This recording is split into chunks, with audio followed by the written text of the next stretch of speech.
today's Monday. Today, which is Monday. Hopefully, it's a good Monday. So we'll see.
I guess so. I'm okay. Just trying not to think about last week. It was a garbage week. Don't really want to talk about that. Still in denial about some stuff. I don't really want to think about it because then if I do, I'll really be back where I was when my grandmother passed. So I don't want to think about that. So and I did break my what's it called? My pack about not talking to Max for a month. I needed to talk to him, so I had to because I just needed to. So and if I didn't, I probably wouldn't be alive right now. So I am. He got me through. I would say around it's about the same toughness of what I went through when my grandmother passed. So yeah, my mental health was real bad state because of what I found out on last Tuesday. It just like broke me real bad. Luckily I'm okay right now, but that I'm just gonna stay in denial about it so then so my brain won't go into a state where I go in immense grief like I did, and I'm still in kind of that process of grief and denial state right now, anyways, at this moment. So, um, even before doing the stream, I was in grief, as in denial. I'm trying to make sure I keep my brain in denial spot so then I won't get depressed. Because I know this will happen if I do. And hi, Mildred. Um, yeah, I know it's better than. It's not a pact I made. It's just I wanted to not talk to him for like a month because I was becoming too attached. But I realized I needed to talk to him because like I had to because he was one of my safe people, and I know when I've been in that state before, like depression and the mental health, almost a mental health break. Typically when someone went, at least this is what I did when my grandmother passed. My grandmother passed, I pushed everyone away. Um, with this situation, finding out something that broke my heart. I didn't push him away, which I typically do, regardless of who it is. I pushed my friends away. I pushed people that I would normally talk to away. My grandmother passed because I couldn't deal with what I was dealing with. And I was like, this time I told him, I said, I might push you away, and it wouldn't be because I hate you. It's because I can't process what's happening. Honestly, I couldn't process it. I still can't process it really right now. So, because when I think about it, I'm like, I keep thinking I feel the same exact emotions I did when my grandmother passed on this situation, and there's nothing I can do about it because it can't be undone. Um, and so it just it just brings up a lot of the same feelings I did when my grandmother passed. Yeah, I'm not gonna go into detail because I'm not crying on stream because I don't want to. Honestly, Mildred and Max are the ones who made me smile like on Friday after dealing with what I was dealing with for like 3 days. I'm sure it will come and go again, but I'm trying not to dwell on it because if I do, I don't know if I'll come back out of that depression state that I was in. I don't you dare cry. I feel myself trying to cry, which I'm not going to because I don't want to. Not that I can control those feelings, but I crying like over like I was crying from Tuesday up until about until like Thursday, off and on. Friday I started to feel better. Like right now I feel better. Oh, thanks, Mildred. Um, but and right now I feel okay, but there are moments where I feel like Mariah, we're not going into that state because if you do, you won't come back out. So yeah.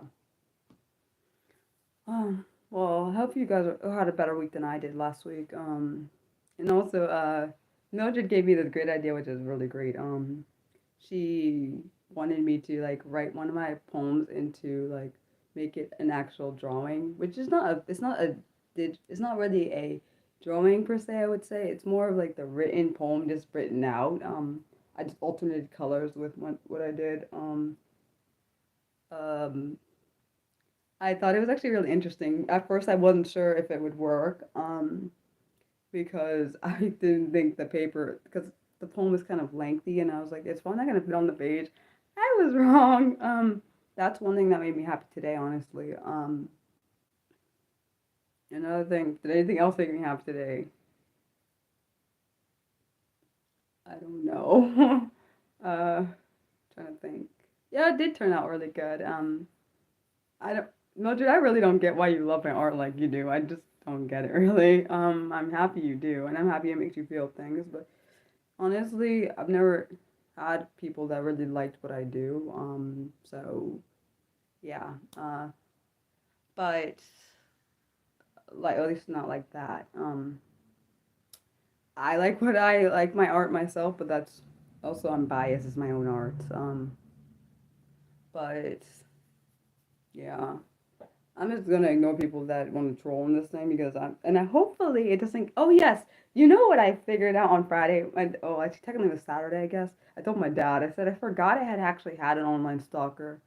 Um, Back early on when the channel was not as big as it is. I did have one. It was a person on Twitter that came to my YouTube and I blocked them on everything. Um, Hopefully I never get another one, but I forgot. I literally had a no. I'm not talking about them. I'm talking about I had actual. I had the trolling. I'm saying I actually had a stalker, an online stalker. Uh, it was a woman, but that's not the point. The point is it was like actually I forgot about it. The reason I remembered because I had like a dream for some reason about that.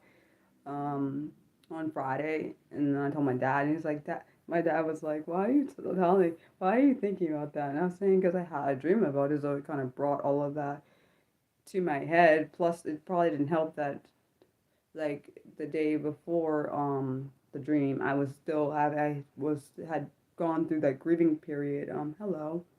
Um, but and it wasn't grieving because of that stalker situation. It was a grieving for some completely different situation. Um, It was a lot of grief and emotional pain that I went through. No, I'm not Muslim. What was I saying? Oh yeah, so like honestly, I totally know. I for a fact know that I wouldn't be here if it wasn't for my ex. I would not be. Um, no, I'm not either of those either.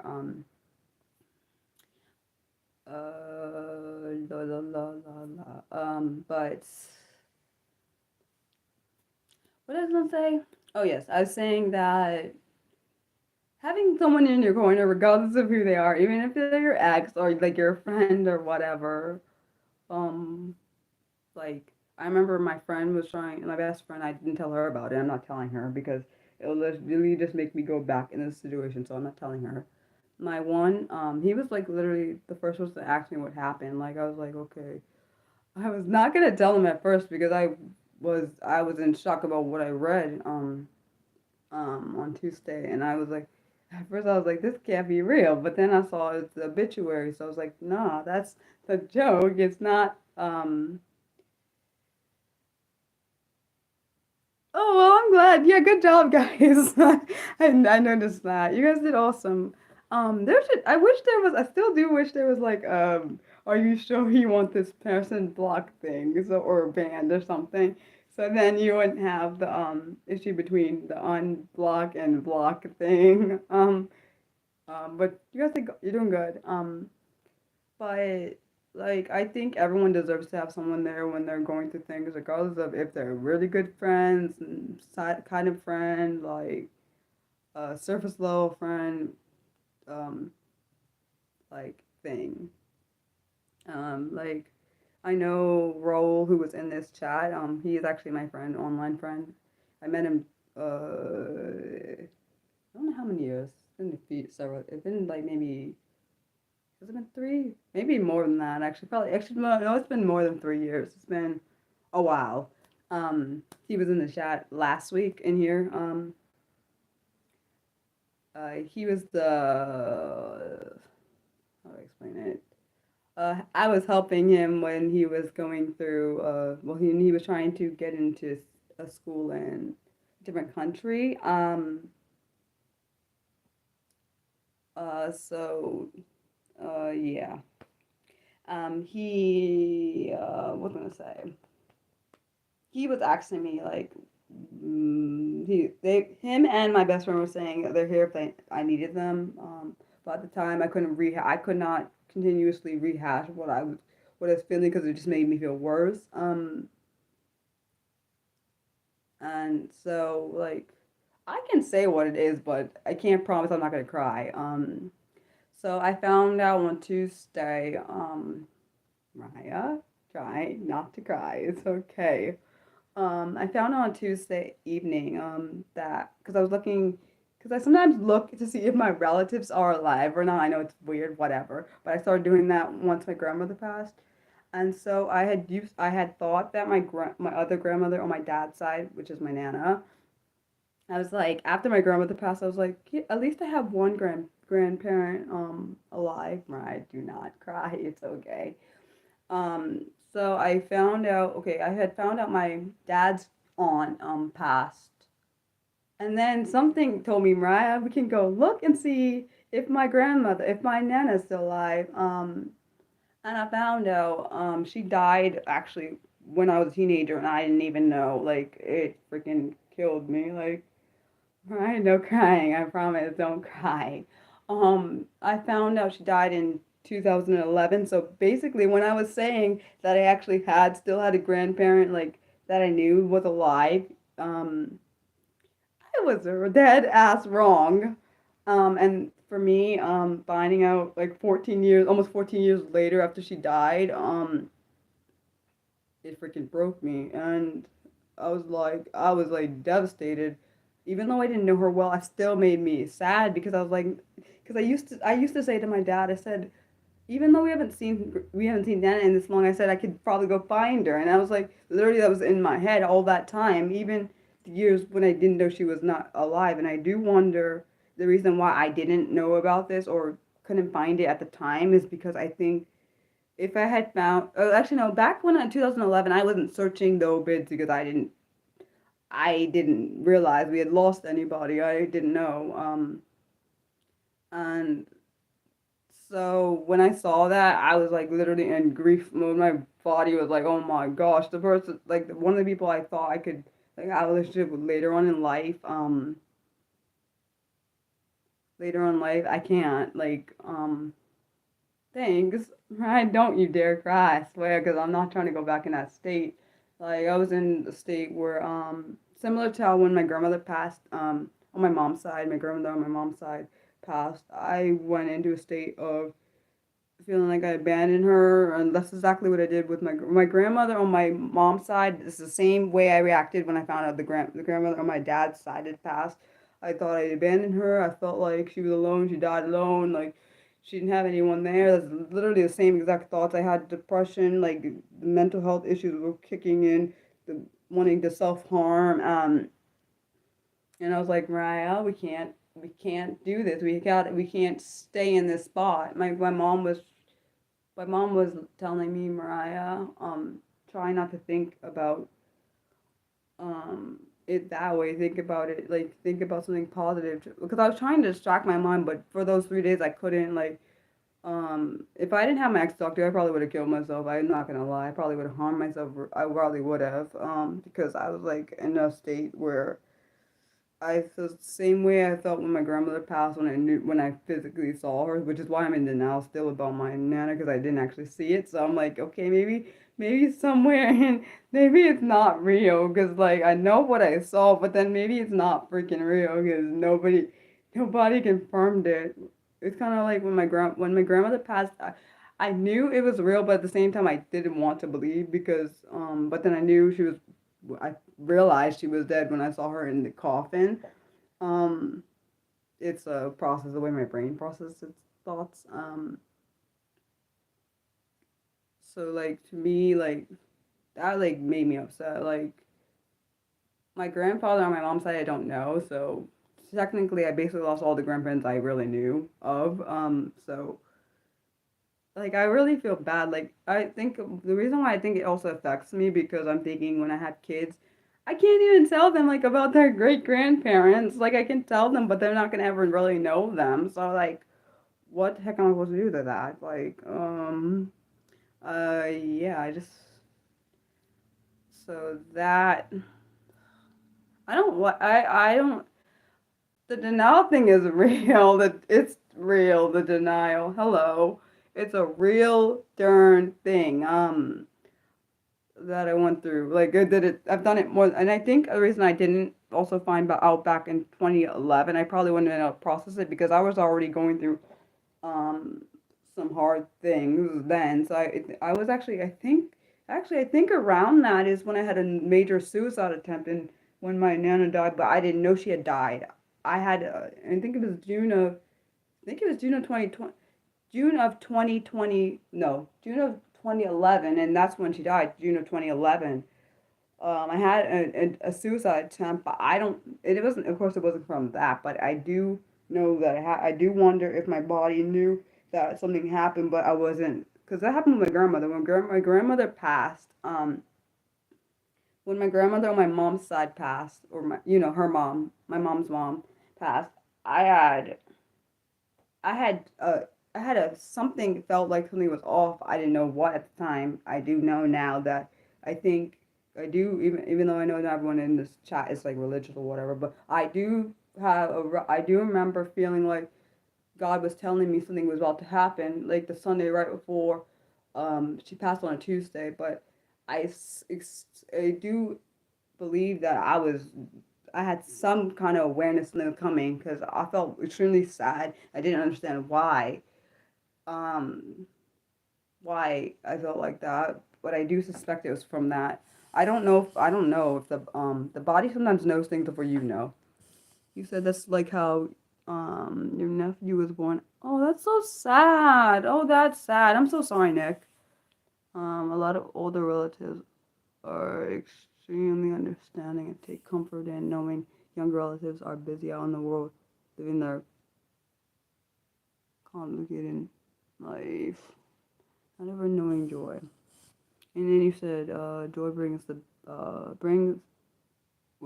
bring to people just because they know we exist, take pride in that and wish us well. See, and I didn't even plan to talk about this on the camera. I was like, right, we're just gonna go and actually even not talk about this at all. And I didn't do what I thought. Like, I guess everyone on the stream knows now because he was the only person outside my family, and I was fine only him knowing. But I guess everyone else in the stream knows. I guess hopefully it helps somebody. Even though I didn't plan to talk about that. Not really embarrassed about talking about it. Just is a thing. What was I thinking about? It feels weird to be back the way I was. I mean, there are certain pieces of my body, there are certain parts of my heart that are broken. I don't think they'll ever heal. I do know I lost a piece of my heart, not physically, but emotionally. I lost a piece of my heart when my grandma died. I kind of lost another part of my heart when I found out about my nana and my great aunt. I don't really know how you get those pieces back, and if you do, you said the body does react before it catches up. Sometimes it's true. Uh, yeah, processing. Yeah, it's a whole thing. I'm just glad we haven't got too many trolls in this thing today. Hopefully I don't speak that into existence. Oh, and also Mildred, good poem you picked for me to do a drawing on. Actually, I really like. That's one of the poems I really like. I like my other poems, but that one is one of the ones I really like. I don't know. Some reason it's kind of funny how I use red and purple, but I don't really like purple like that. It's not my color. It's my sister's favorite color. I don't like it like that. Which is ironic because I love red and blue and those two colors make purple, but I don't like purple like that.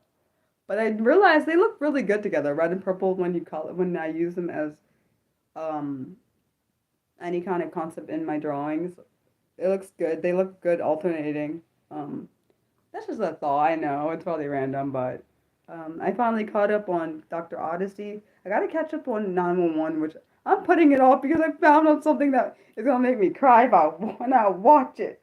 Oh, and I found out on accident. Yeah, exactly why. That's why I put it together, Mildred. I put red and purple because I knew those colors would look good on alternating when it came to doing that poem.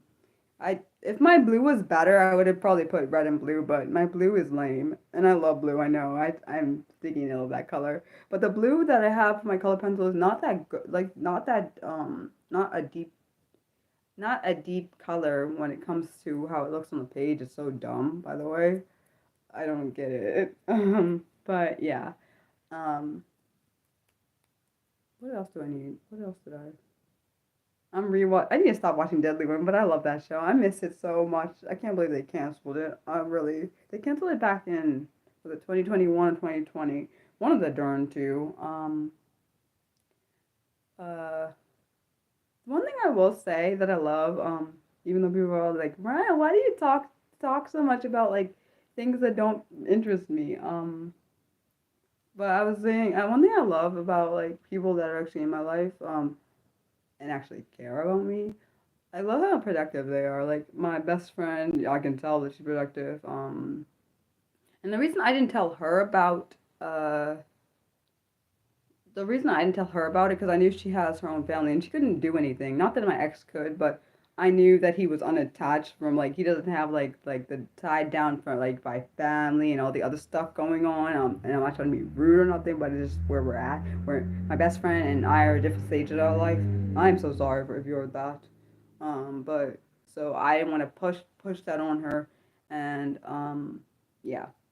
You said it's weird. Wait, you said it's weird. What? Wait, I was reading that. Wait, it's weird about color. You don't like purple on its own as much, but is cayenne like is that red or is that a blue? I think it's blue. Don't judge me.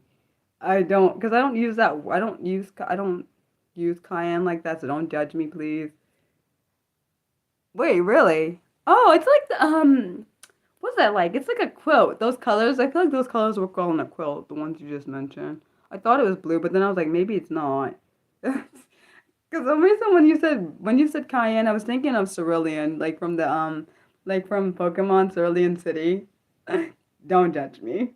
Okay, you can, but like that's the one of the first Pokemon things I saw in my head when you said that. But yeah. um, I don't know. I don't feel all the way here. I am, but I kind of don't feel like I was exhausted like for like 3 days in a row. Like I didn't sleep, and I was like, okay, I slept, but I was like, this is not how it's going. Uh, yes, that's why I was thinking about. I was thinking about the Pokemon Blue. I was thinking about the Pokemon. My sister had Pokemon Blue, and I had Pokemon Red, and I was thinking about like, I was just thinking about like I was thinking about Misty's gym. I think she was in Cerulean. I know I'm dating myself. I'm dating how old I am. I am in my 30s. It's not a big deal, but which is weird. I'm in my early 30s. So one thing I tell my mom is I didn't think I'd make it past. I didn't think I'd make it to my 30s. I never thought that. Um, I used to have a copy of that. I used to have Red, but I sold it. So Pokemon Red. Because I wasn't playing it anymore. So like, yeah, it was a good one though. Um, I don't know who are my favorite characters from back in the day in Pokemon. I liked Ash, but I liked Misty, but then I liked Brock, even though I feel like he didn't say much though.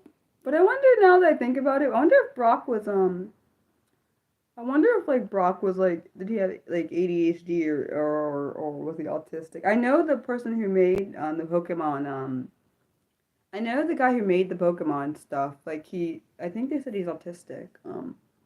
Don't get on me and say Mariah, you're wrong. This is what um my thoughts. That's why I think I read it somewhere. Don't judge me. I say it a lot because I have people always are judging. I feel like people always are judging people, so that's why I say it a lot. You said your nephew isn't interested in. Wow. What about Digimon? Digimon's a good one too. I think well at least I think that's still around. I know when I was a kid, I watched the Pokemon that like the one with the original Pokeballs and stuff. Like let's be honest, when they used to throw the little Pokeballs out, or who's that I love that part where it's just like who's that Pokemon, and they have like an outline, and you got to figure out who it is. um. Oh, there's nothing wrong with that. I don't care. I mean, I don't remember. I don't know. Who is my favorite Pokemon? Dang, there's so many, so I'm trying to figure out, do I have one? I don't know if I have one. I liked, I know when I used to play Pokemon Red, I would pick Charmander all the time. But I don't know if that's my favorite Pokemon. But they only give you like three options. You only have a fire option, a water option, and a grass type. Like all three of those options. I've watched the other ones, but they're still not. I'm not trying to be mean. They're not as good as the original. I've watched other versions of it, but of Pokemon, but I don't think it's as good as the original. I love the. I'm sorry, that's one of my favorite part where they're like, "Who's that Pokemon?" And then they would go on during commercial, and they were like trying to figure out which Pokemon is that. Like sometimes, actually, a lot of the times, I think I would get it right. But that's because I really like the series, so I probably knew more of the Pokemon than I probably should have known. And I like Digimon. Digimon was good. I think my cousin used to watch Yu-Gi-Oh. Yeah, there. I don't know. There might be uh, but I know at the beginning of the game they would only give you like three. You could only well at least on the one I had. I don't know about the ones after the ones I had. The one I had. There you could pick between the at least this is back in Pokemon Red. You had Charmander, Squirtle, and Bulbasaur, and I was like, why the heck are you gonna give me those three options? Like those are the three options I gotta pick. And then what if and I liked all of them, so I would have to default. I was like, dang. Sometimes you know what a funny thing is I would do? Sometimes I'd start the whole game over once I finished it, whatever. I would pick a different version, pick a different one because I'm like, dude, they all have different like abilities. Hello. They all have different abilities, so I have to like choose a different one now. See which one like of course grass is gonna be different than fire, and fire is gonna be different than water, and like I can't remember what my sister picked. I can't remember what her options were if they were the same. I don't remember because I don't think I ever played the version she was playing. No, I'm good. I'm glad I'm not. But what I was gonna say.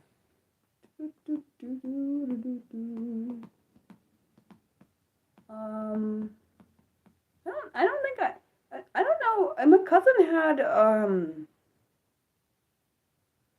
I don't know which one she had. She might have had silver or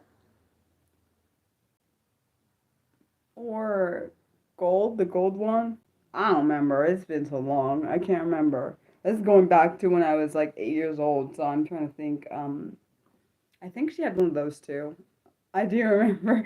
I do remember when we used to play the game. The during this is before we had during the digital light up thing where you could actually light the dumb screen up, and you wouldn't have to be in like you have to be like in the light. Like if it's dark outside or dark in your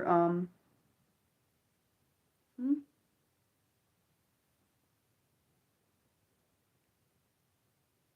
Oh, you're fine.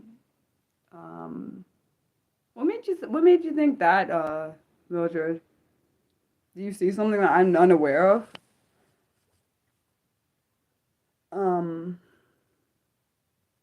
oh, I was saying about like how back in the day, like back before the during, let's be honest, in the early 2000s, actually not even early 2000s, when it was 2000, because that's when I was 8 years old, which is insane when I say that, because that's 25 years ago. But that's insane, actually, I was saying. Where you couldn't have the D, like you don't have the DS where you can light up the darn screen and like you can play in the dark, which you couldn't do. You could not do that with the Game Boy, like the original Game Boy Color. You could not do that. You'd be like, and then also you didn't have a freaking charge pack, which makes it even more a charger. You would have to freaking have batteries, and if the one sucky part is if you don't get to a change like a saved spot in the game and your freaking thing dies, which I think happened to my cousin, which was why she was mad, and my sister at one point. That my sister had played her game and the thing had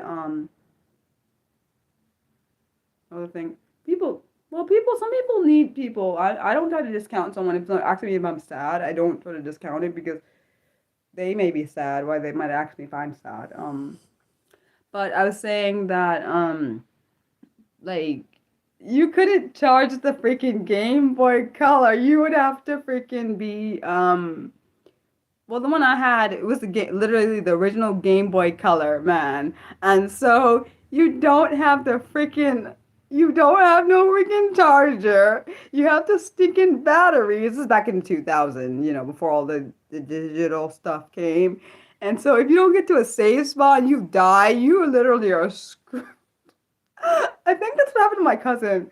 I think my sister was playing her game at one point and this game didn't get saved and the thing died and then yeah, I'm not answering that. Um well back to what I was saying. You couldn't get like you couldn't get your progress back. Oh wow. I had the mine was a pink one. I can't remember. I think it was pink. Pink, red, what I don't know what that would be called. Pink, red, yeah. I think my did my cousin or my sister? I think my sister had one. I think she might have had the purple. No, hers wasn't clear. I think someone had a clear purple one and I don't know who had it. I don't think my cousin did. Um, yeah, I'm not answering that. I see what you're saying though, Jared. Um, uh, yeah, I don't know. This is literally that's the reason because of these trolls is the reason why that's literally why my Saturday streams are freaking that's why they're sub only because I don't want to deal with that when I'm doing my Saturday streams or my celebratory streams I block because I'm tired. I think it's fair for people that are mods to get to have fun on my celebratory streams and not to worry. And I think it's safe for me on my Saturday streams because then I don't have people coming here and disrespecting it. See, and the thing is, I don't think these trolls know the things that they say actually makes me have more stuff to block on this channel. Like, so someone calling me a racist, I can just block that word, so they won't be able to come into the stream and just keep saying whatever they want. I block words as I see them or if I think of them. So, like what happened last week and the week before, no, it was the same week. Last week was the one with the disrespect of my see that's one see God I know God purposely lets me be behind the screen because if I had known that person saying that to me saying that on my ex and to me on on the computer screen if I'd known them they would have gotten hurt because that's insulting and that's very disrespectful and I told my ex about it, he was like what the he was pissed which I understand like it was like that was because it's completely on. It's a completely disrespectful.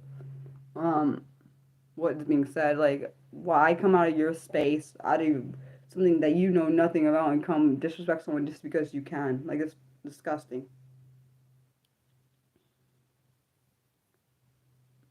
How do I deal with it? I just deal with it. Unfortunately, it's part of being a YouTuber. I have to deal with it. It's part. I never thought I'd have to deal with it, but I see now since I've noticed since last year and also this year that people are going to be some people are just going to be shitty because that's how they are. I know people don't like me saying that word, but it's the truth. Some people are just going to be crap because that's who they are. They want to. Also, people want to destroy the safe space. Some people know it's a safe space. Other people don't give a shit. Some people just go around saying random crap so they can get noticed. That's just a thing. And so because it's a safe space and other people safe space, I don't want anybody just to say anything disrespectful things particularly. Which continuously seems to happen. Which I don't understand because I don't know some these most of the people that disrespect me on here don't even know me. Um, and I think some of them think because I'm a woman, I'm just gonna let people say what they want to say to me, and I'm not gonna say anything. People don't know me. They don't know who I am. They just assume because Mariah looks, oh, nice, sweet girl. I'm not the one to be messed with. I don't play games. Especially if anyone ever threatens me, that would be a whole nother thing that I don't play with. Uh, yeah. So that's back to what we were talking about because this thing is people are distracted me. That troll did. Um, and I suspect that I do sometimes wonder if people pay. I do suspect that other people pay other people to like go and people and troll. Like I do sometimes think that's a thing. People pay someone to tell people just random things to get them off their topic in their game, which happens often. Like when I used to get all these trolls, I used to cry about it. But what the fuck am I giving these bastards any of that? They don't deserve that. They deserve whatever the heck's coming from them. I don't care. Um, one thing I will say, I'm glad that this wasn't really. I didn't use this when I was a teenager because I probably would have because I probably wouldn't be here because it would be another form of bullying on top of the bullying I was already going through. So that would have been a problem. Yeah, my mom doesn't understand it either. She doesn't understand why people are coming in my space that decide to say hateful and disrespectful and rude things like without brand and not they don't even take the time to know you. They just want to say things that they don't even know about. But well, let's not let it get my day messed it up because that's what they're trying to do. Oh, what was I gonna say? Okay, so you said Mildred said, obviously positive, uh, you have obviously positive energy and it triggers some people. Well, that's not my fucking problem. If they have a problem with it, they can go. If they have a problem with someone putting positive energy, you can go somewhere else, dude. I'm not mad at you, Mildred. I'm just saying. Um, yeah, that's also, they're called, actually, they should be called keyboard bullies, not keyboard ninjas. Because to me, you can be a keyboard bully. You're just a weak ass punk that doesn't know how to say something to someone's face. Because I bet if I saw them in person, they wouldn't say nothing to my damn face. I bet you, I bet the damn hell, I bet so. And if I found out someone said something to my face or behind my back and they were disrespecting me, oh, see, if I got my cousin, well, that would not be good for them. If I had got my cousins, man, cousins don't play games. Oh, at all. They don't play games. And I don't play games. After being a person that's been bullied in real life and feeling like shit and almost harm myself. Hell no, I'm not dealing with shit online. I don't owe you that. Um, uh, but back to we were talking about Pokemon. Screw that troll. But you know what? I bet that spike haired Mariah be nice. Why the hell should I be nice? Mariah, but be nice. Like I said, that spike-haired person, whoever that stupid troll, he probably doesn't either have any friends or he thinks he's cooler than he is, and he thinks being cool is to bully someone else. That's what he thinks, which is not really surprising. Um, uh, oh, I need to finish watching the Oval. I definitely haven't finished that. I was watching definitely was watching True Crime before I came in here. Gotta figure out. So in the early 2000s, they made software that allows. Really? That's cool. I did not know that. Oh, that's really cool. Really? That's really epic, actually. What? I wonder if they're gonna ever discontinue Pokemon because they've done a lot of different series. You know what I think would be kind of cool, but you're probably like, what the heck, Mariah? I wonder if they would ever do like a crossover between different would they like do a crossover between like Sailor Moon? I know they're different kind of things, like Sailor Moon, like Digimon, and Pokemon and like Yu-Gi-Oh. I know that sounds stupid sounding, but uh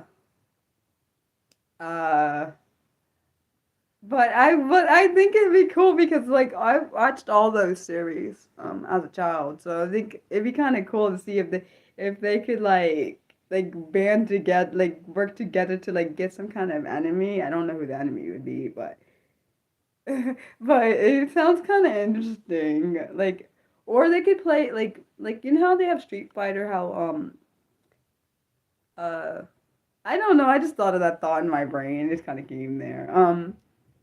Sailor Moon was a really good series. I really liked it. Even though I'm sorry, Serena would get on my nerves with her crying. I know she couldn't help herself, but it would get on my freaking nerves. I'm probably more like Ray in real life.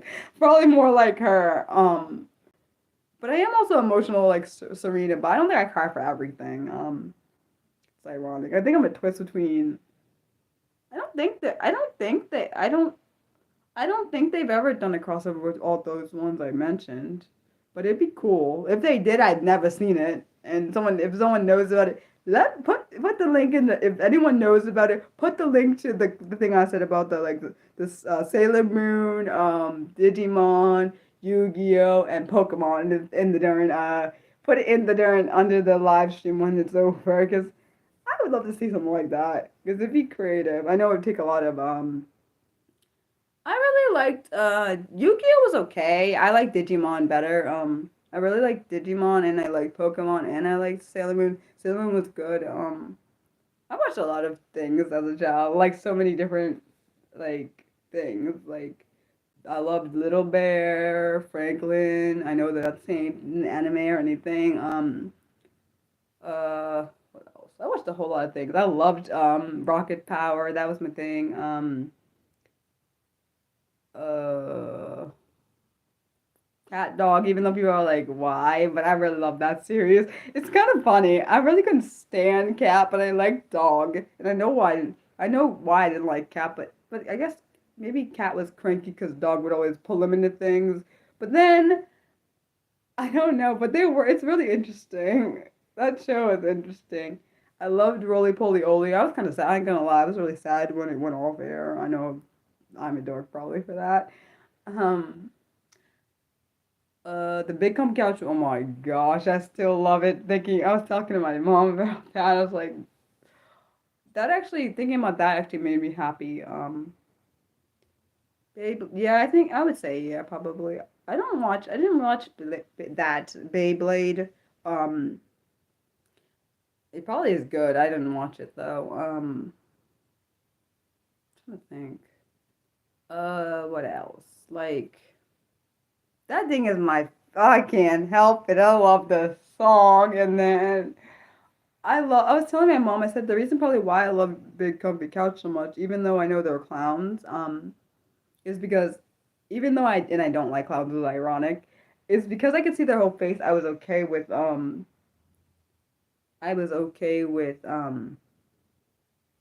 that kind of thing. Oh, I was okay with them being clowns because I could see their face. It wasn't painted like it. She just had the little red thing on her nose, like, but I could still see what she actually looked like, so it didn't scare me. And I love the part. I still think about that clock thing. I can't do. It makes me happy. It does. It makes me real happy. Still, like I'm a. It's kind of funny. It's like even though I'm a 30-year-old, 33-year-old person or woman, I still think about how she does that little clock thing with her legs, and I'm like, how did she do that? Because I think she was either in her later 20s or her early 30s when she was doing that thing, and I'm thinking, how the frick did she do that? Like, I'm sorry, like my brain doesn't understand how her body could like, because as your body ages, it doesn't do things that it's supposed to do the right way. I'm just saying, and I know as a being a woman, how my body doesn't react the way it was when it was younger. So I'm like, how did she do the thing with her little leg stretch thing where she would do with her legs? And I'm like, what? Uh-huh. Like, it impresses me. Like, I know she did that, but whoever, it was impressive because it's a way to learn time. And I'm like, what the heck? I never, because it's fascinating. I'm not gonna lie. And I loved how each like episode had like a lesson in it. Of course, it's for I don't know how I'm not sure what the age range was, but she could have been. That's possible. She could honestly, that's possible. She could have been. But I think she's just an actress based on what I saw. I think she's like in her 40s now, maybe 50s. I can't remember her name. I can't remember the lady's name, but I really liked her. Uh, their couch was. It looked really big when you look under it because they would be like, when they would say under and over, because those little dust little lid. Wait, I think they're little. I think they're supposed to be little.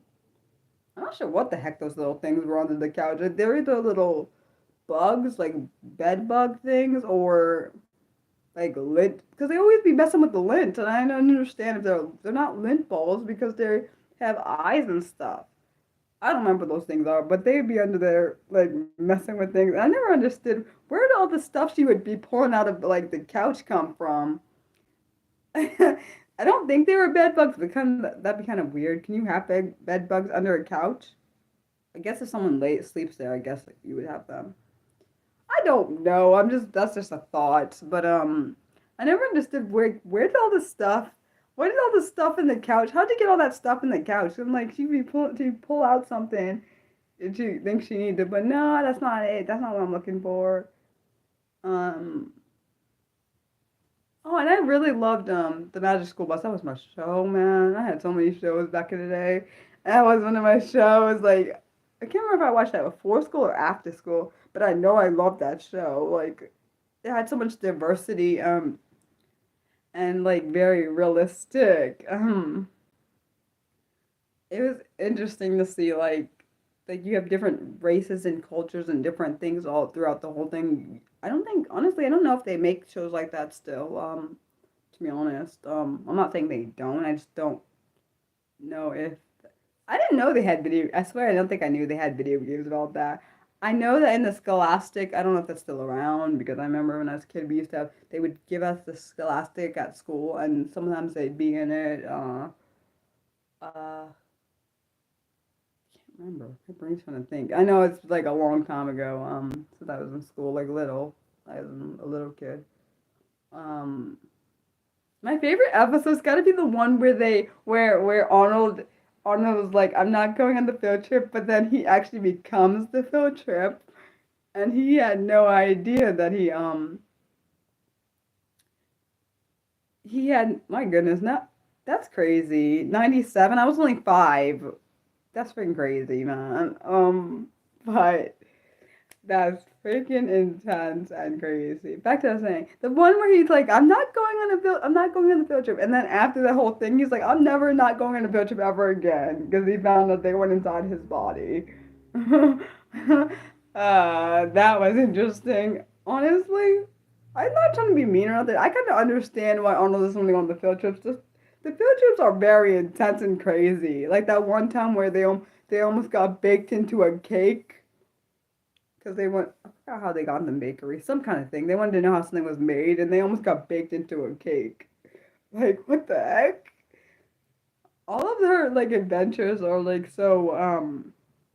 Honestly, if I didn't know that Miss Frizzle wasn't actually a real science teacher, I would have thought, oh my gosh, this person is really good at it. I'm like, okay, so she's actually a science teacher.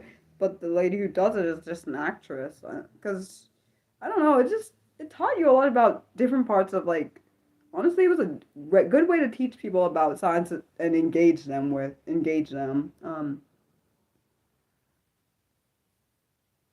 You said, you had to hide. Yeah, I agree. Huh.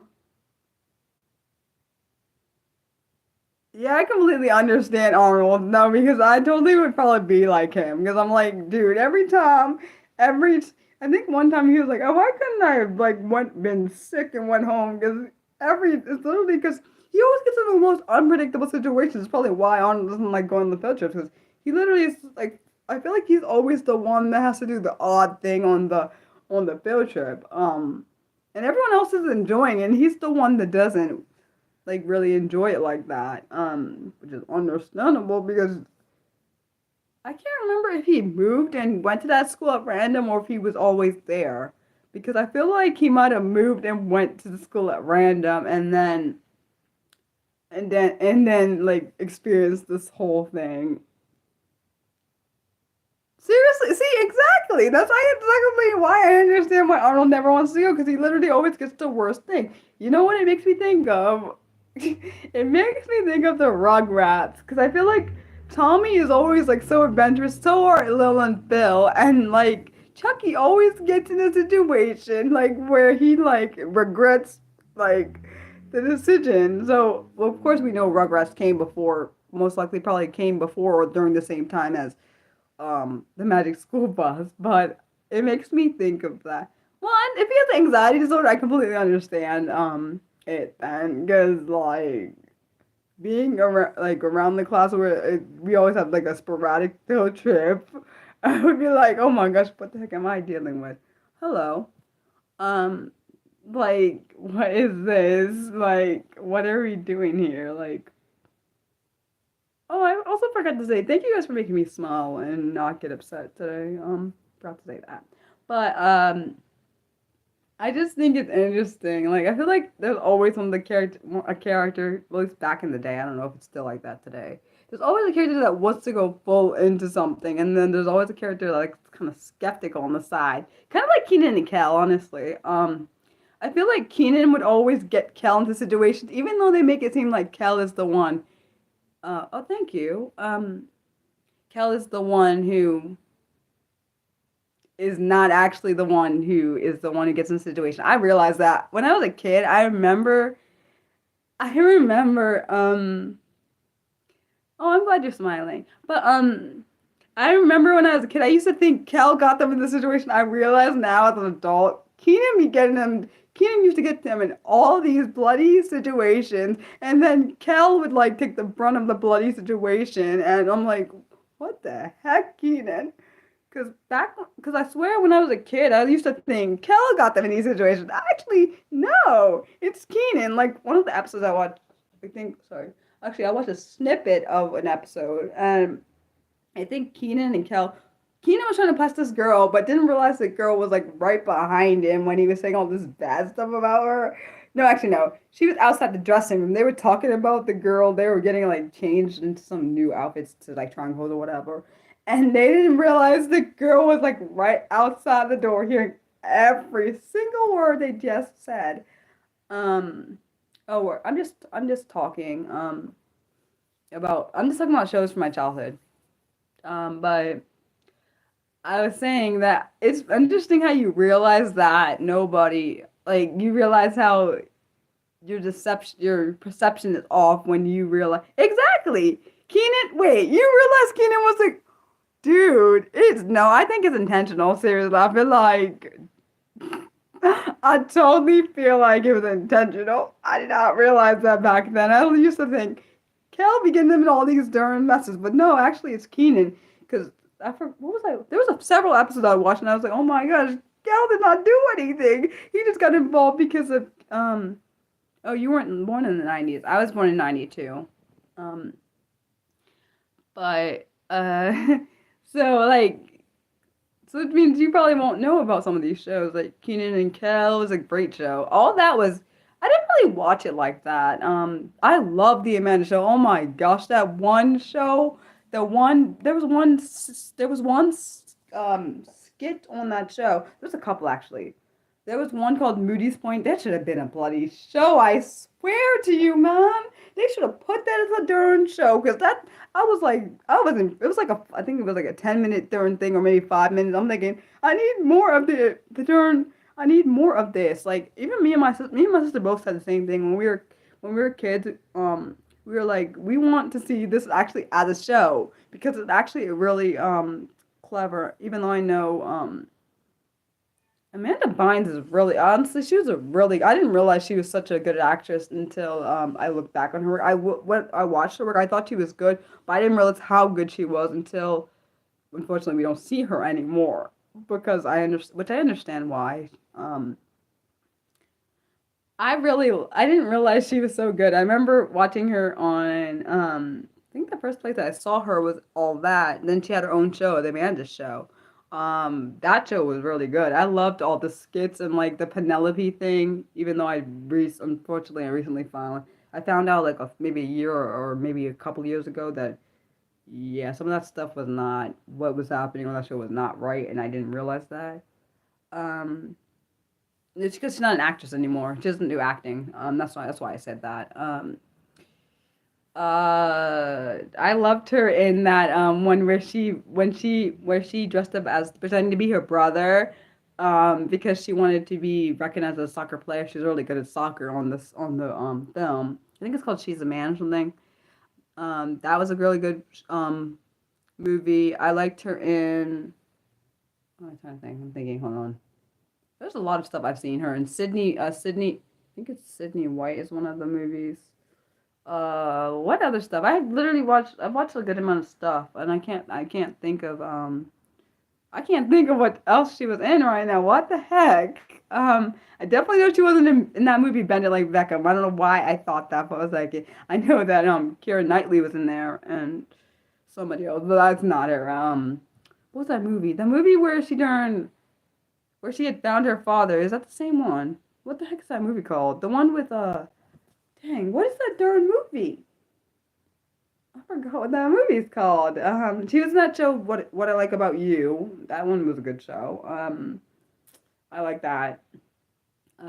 Dang, I forgot what that darn movie is. Because the father's supposed to be British. She didn't know her father growing up.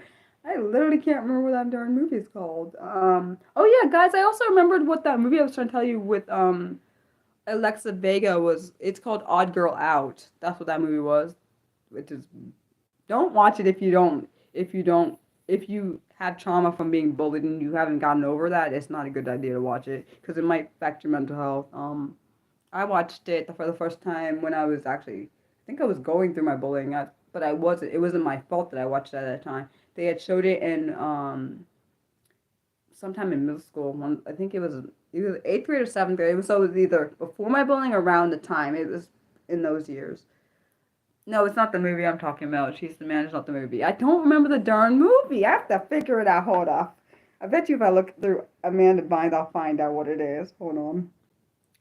I got to figure it out. That's gonna bother me. Oh yeah, and also I realized I said misspoke on my other. No, it's not easy. Mm-mm. It's called. Let's see if I can find it.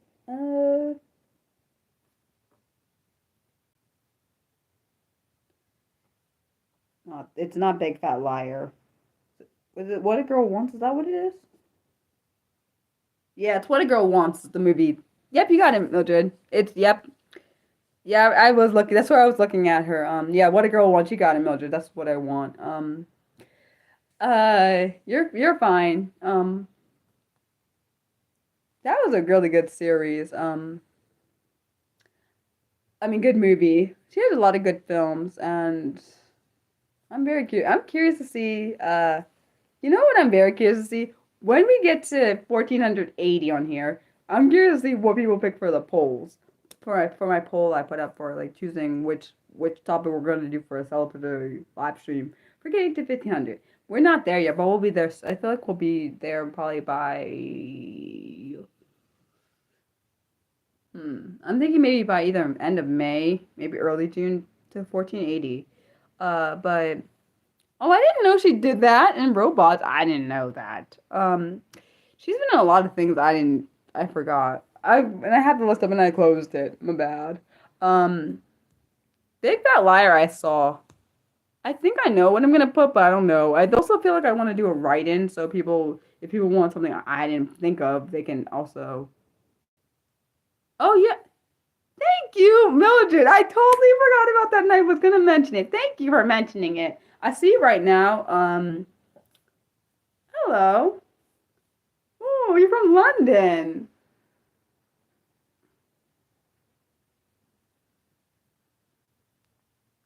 For the they are the same, Mildred. Those are the same store. It's the same. It's the same. It's the same topic, but it's different articles. So the poll that's up for the true crime thing. So I'm gonna do this true crime case. I've done true crime cases before. They're not easy for me to do. Just bear in mind that. I have a poll up for, yes, different sources. So I have two different articles, but it's on the same topic. And the topic is, God help me not get angry, the murder of Jude Mura, or Mira, a life stolen. That's what my topic is for that video. And so, and I get only, the reason I get angry is because this is a child that's been murdered and it's by their own parent,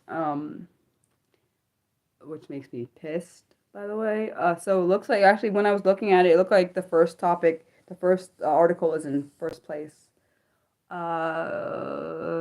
Yeah. But what was I gonna say?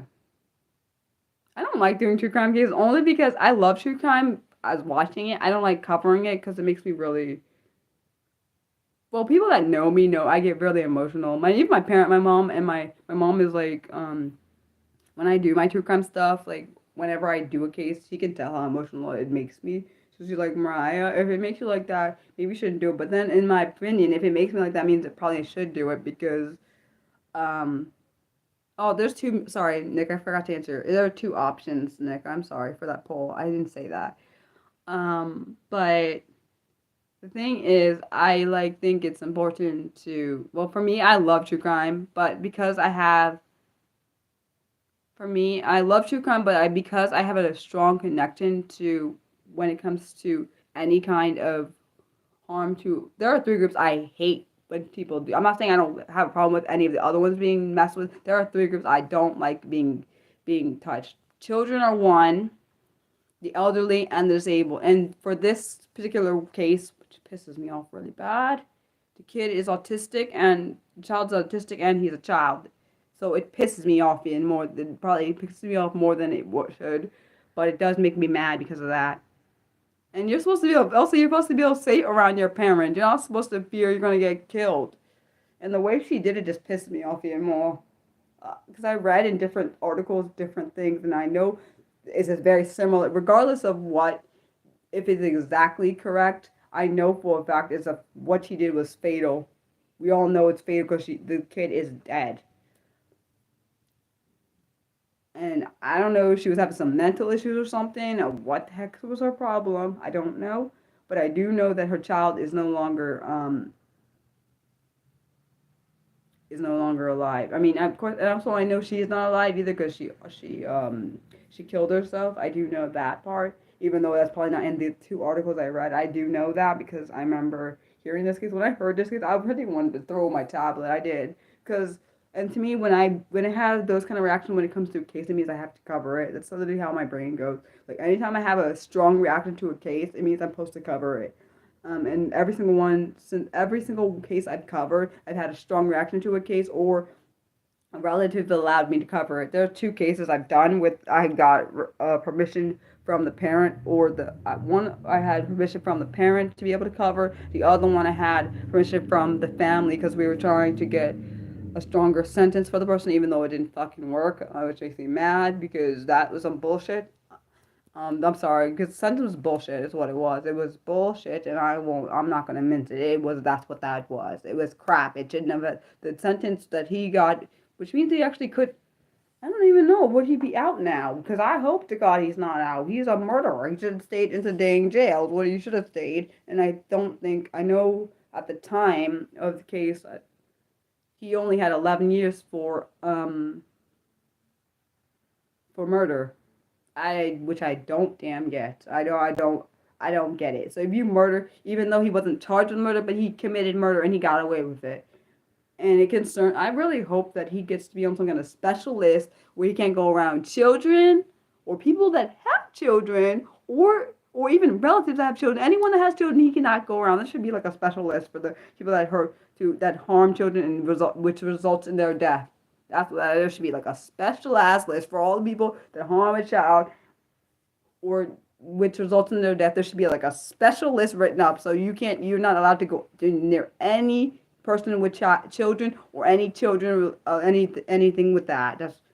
I'm not sorry about saying that. This is why I don't go through. This is why I don't cover true crime a lot, because I have like very dense emotions when it comes to that kind of stuff.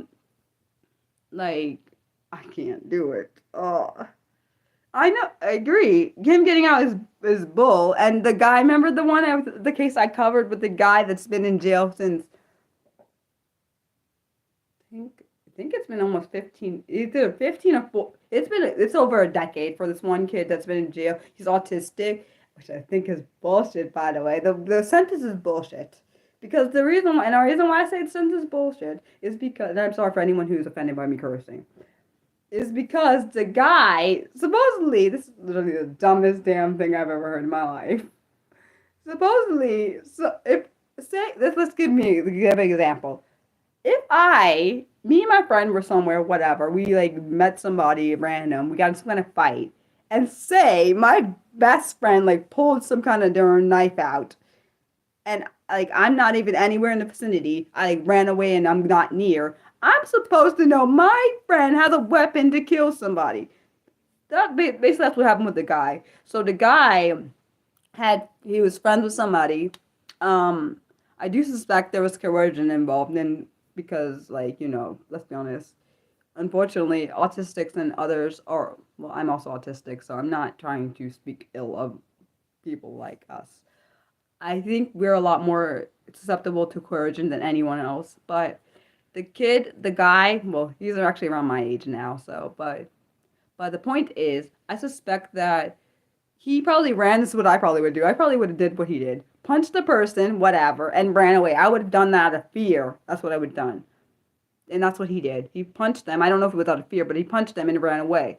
And supposedly, what the people said, the court or the judge or whatever said, that because he was with his friend, even though he wasn't actually with his friend when this whole thing went down, he was supposed to know that the friend had a duffel bag with like a knife or whatever in there to harm somebody, and he got charged as like an accomplice, even though he didn't. Basically, he's supposed to know of something he would never know of, which that is like literally doesn't make sense to me. So I'm supposed to know that my friend has a damn weapon in their bag and is intent to possibly use it. I'm supposed to know that. When I possibly wasn't with the friend when they were packing the bag up to freaking do that, literally don't make any sense to my brain. Like, I don't get how he's still in jail. I don't get how yeah, I agree. Yeah, I don't, literally, there was also a interesting thing. There was supposedly a law that was over, that particular law that he got convicted with was overwritten. It was changed. And so he shouldn't be in jail, in my opinion, based on what I heard. He should have never been in jail in the first place, but he shouldn't still be in there. But I'm also biased because I think this is bullshit, is what I think. But I'm also Mariah. I'm not like most people. I don't think the same way. But I got nothing there. I got nothing. I don't even understand it. I guess it's very similar to like how associate after. I guess it'd be considered an accomplice after the fact. I guess what he would be, even though that don't make any sense. I'm guessing I'm thinking they must think that he must have been there when it happened. He ran away. I don't think that's what happened, but I'm also biased, I guess. I don't know. I don't got it. It's literally why I can't cover true crime very. I'm not, I like the one person that got, I still can't believe that one. There was a case I covered the two deaf guys and Mariah, don't get mad, but I'm probably going to. The guy, I saw the documentary. It pissed me off. I swear, it really pissed me off. I wanted to beat the hell out of that guy. I'm not gonna lie. I did. He got 2 years for murdering someone, and he got away with the damn murder. By the way, he did. He got away. The reason why I say he got away with the murder because I watched the dang documentary, and there was this guy who was. I think he's also deaf. That's not the point. He was like interviewing him, whatever. And so the guy had went to the place where the rock, because he killed the guy with a rock or whatever. He killed him with a rock. He tossed it somewhere. The guy who was interviewing him went and found it or something and said, "OS or go OF, get rid of that crap because if they find that I'm cooked." And so I'm thinking, what the hell? Like he just got to get like, and he got, or I think he got released before the 2 years was even up. Anyways, this is some bullshit, by the way. Because I don't get it. Just because these, I'm not trying to be mean, and I know people are like, "What the fuck, Mariah? What you got to say?" But just because he's deaf, I hope he didn't get more leniency just because he's deaf. That's bullshit if he did, because like he still freaking killed somebody. If I was deaf and I killed somebody, I deserve the same exact fucking punishment anybody else did because I took someone's life without. And the reason why it made me suspicious that he took the life is because he ran to a freaking he ran. Let's be honest. Let's see if he had stayed there, I would have been more like maybe he didn't do it. Maybe he did it on accident. It didn't help that he ran after he literally what he did was he ditched the gar, ran to Mexico, like was hiding. Like what? Okay, I might have gave him maybe he didn't do it if he had stayed or maybe even went to like oh I killed someone on accident. I forgot. Oh, it was because they were in a part him and the guy that he killed were in a partnership like a business partnership and the guy was like because their visions weren't aligning, they weren't agree. They were having problems and fights because of like I think it was like a marijuana thing, and one wanted it for one reason, one wanted it for another reason, and because the guy Grant, who was the guy who got murdered, said, "Yeah, I don't want to do the partnership with you anymore." He killed him. But even though the guy who's supposedly the alleged, not the alleged, the suspect or and the murderer said, "Oh, the guy was trying to kill me," but the evidence showed basically what they said is that he was sleeping when he killed him. So like how, and people that do crime or testing and stuff, they can tell how certain things look when they test things, like how blood splatter and all that other stuff. Yeah, I know. I shouldn't know all this stuff. I watch too much true crime, but it's one of the cases I covered on the channel. It made me upset to cover that one because that made me mad. Reading that he got early release. What the hell you mean he got early release? That's literally how I feel because the grandparent like wondered like she was like, "Where's my grandson at?" Like, because she was trying to figure out he borrowed her car. Like, why is he not responding to any of my messages? Like I can't remember if it was the girlfriend of the guy who got killed or if it was the girlfriend of the person who killed the guy was the one who ended up giving evidence to find him. I think if I remember, he went and buried him on a property where they both used to work or something, and they were like, to be honest, these detectives did a great job. They did a great job at finding him, but they unfortunately, I guess they couldn't. I guess the charges didn't stick why he didn't get hit with murder. I guess it was maybe too maybe I don't know for a fact. This is what I know. This is another reason why I can't be a law enforcement officer because if I was sitting across from a murderer and I probably would be yes, I would have lost my job. I know me. I know myself very well because someone murdered someone and they're acting like a dang piece of crap in my presence. I would want to go over the table and slap the hell out of them. It wouldn't be my fault. It would not. Hence why I could never be, and I definitely could not be a criminal lawyer because if I think the person's guilty, I'm not freaking representing them. And unfortunately, that's not how it works. If somebody is guilty and your firm says you have to represent them, you don't got a choice. So that's why I couldn't be either one of those things. For that reason. But I'm also, at least I know my limits, I guess. Yeah. But also, that's another reason why, unfortunately, the thing is, the guy who got murdered had the right intentions, and he had nothing. There's nothing wrong with ending a partnership with somebody, but unfortunately, you can never know. That you can never, unfortunately, never know someone else's motives. You can't know anybody's motives, even if they tell. Like there are people I've seen on. I watch too much true crime. Problem. I have issues. Um, but I've seen a lot where people can pretend to be one way and completely be the opposite. Like you can pretend, oh, like you pretend to like all this stuff, or say everything is good, and it actually doesn't jive, or it's not what they want because they're hiding. They can hide the actual intent or whatever behind the mask, and then you, oh my gosh, it comes out. Like I'm doubt honestly, and it makes it worse because we know Grant could probably most likely couldn't hear. Actually, we know for a fact that Grant probably couldn't hear his assailant, who was also deaf like him, so he wouldn't have known that his he was probably getting about to get attacked because he couldn't hear him come up on him, especially if it's a surprise attack. Like that makes it even more crap. Like in my opinion, ending a partnership, ending a partnership should freaking be okay. Like literally, basically, in my opinion, I just think like that's a normal thing. That's literally a normal thing. Ending a partnership should be completely fine. But at the same time, if I do suspect that I think I read somewhere that he was trying like it was like his form of business. So when he ended the partnership, it looked like he was like a failure or something. The guy that killed the guy, like, so like he didn't want to. It seemed like he was a failure. Like, I don't get that honestly. Oh wait, what? Oh, I hope not. Tell me when you guys are back, cause I don't know what happened. Wait, you can't see me? Wait, babe. Oh man, I don't know what happened. Wait, guys, can you see me? I hope you can see me. I do want. I wish I could know. I do wish I could know who was the one person when I first asked about changing this live stream that was used to be at 6 p.m. to 4 p.m. Who that one person was that picked 6.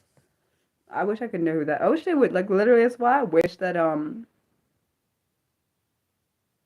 hope my chat didn't freeze. Hence why I have my tablet, so I need to see if it froze. Hopefully it didn't. Let's see. Guys, can you still, are you able to still chat on here? Like, is the chat broken? Oh, okay, good. I'm glad the chat wasn't broken. I don't know what, I'm sorry that you guys couldn't see me. I was just gonna see, I was just about to check if my chat was broken. I do sometimes wonder if people are scared to engage with me because I kind of seem like I'm a lot. But then at the same time, I don't know. Maybe there's some people are just better. Some people maybe just like being, just watching, which is understandable. I get that. I do both. Like, um, for me, I like some of the stuff I watch, I engage in. Some of them I don't. So no worries. You didn't really miss anything, but I gotta figure. Nildred, now you got me. You had me had an idea because of what you like. Because you wanted, since you wanted me to write my poem out. Now I'm thinking, should I do it with some other ones now? I'm not sure. But I have to figure out if it will fit on the paper like last time, because that's what I was planning out. Someone was asking me if I took. I was asking if you chose. Oh yes, chose 6. I don't know who.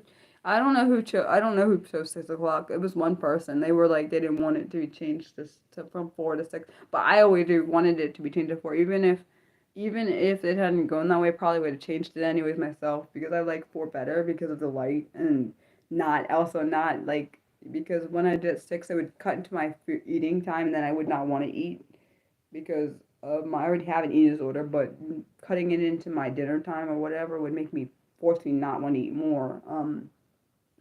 So I was like, Mariah, we gotta push it up so then I don't have that barrier, so I won't use it as an excuse not to eat any food.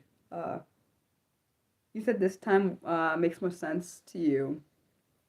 I just like it because yeah, I'm glad it's not too early. I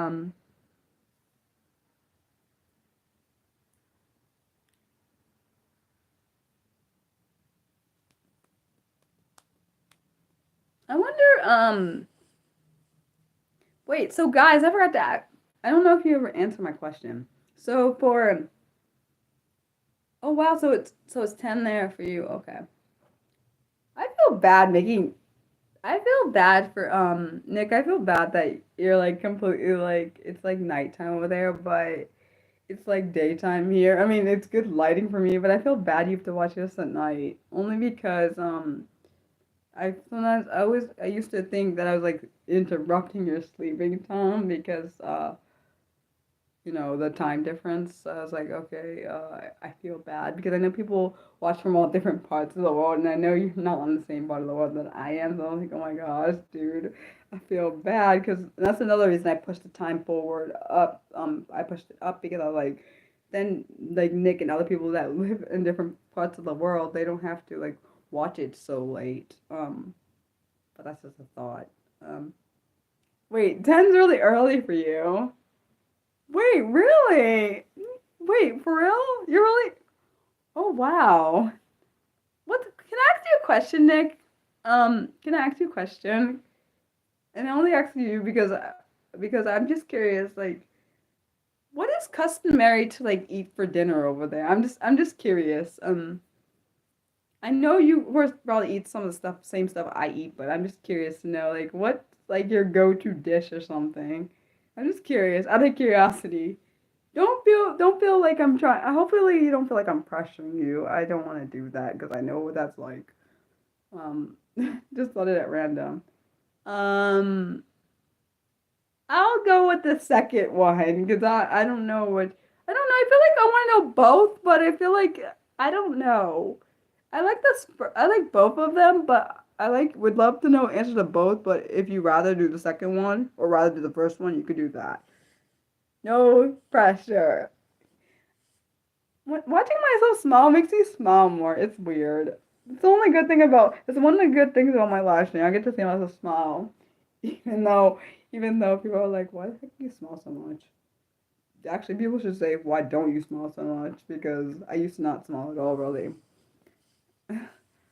I've taught myself to smile more. It's hard. It was hard when I first started smiling in my videos and stuff. I was like, this feels awkward because I do it now so much. I'm like, okay, I can do it. Even in my live streams, I can do it now. It's more naturally. Also, you know what last week's stream when I was talking about like what the heck was I talking about? It was something to do, and then it came to oh yes, I was talking about stalkers last week about like how it's creepy how some people can get it that like people don't want you near them and they can't get it. And then I remember like Jerome and other people were like, well, I think Jerome said something about like he understands something, and I didn't understand that. I don't get it. Like, oh, so you said I totally don't have a good appetite. Like, I mean, I don't eat all the food groups. This is why I need someone to like make my meals, and I literally don't have. Is takeaway the same thing as takeout? Because I've heard that. I've heard people say takeaway like they are from like from the UK and like different parts outside the US, like not in the US. Oh, okay.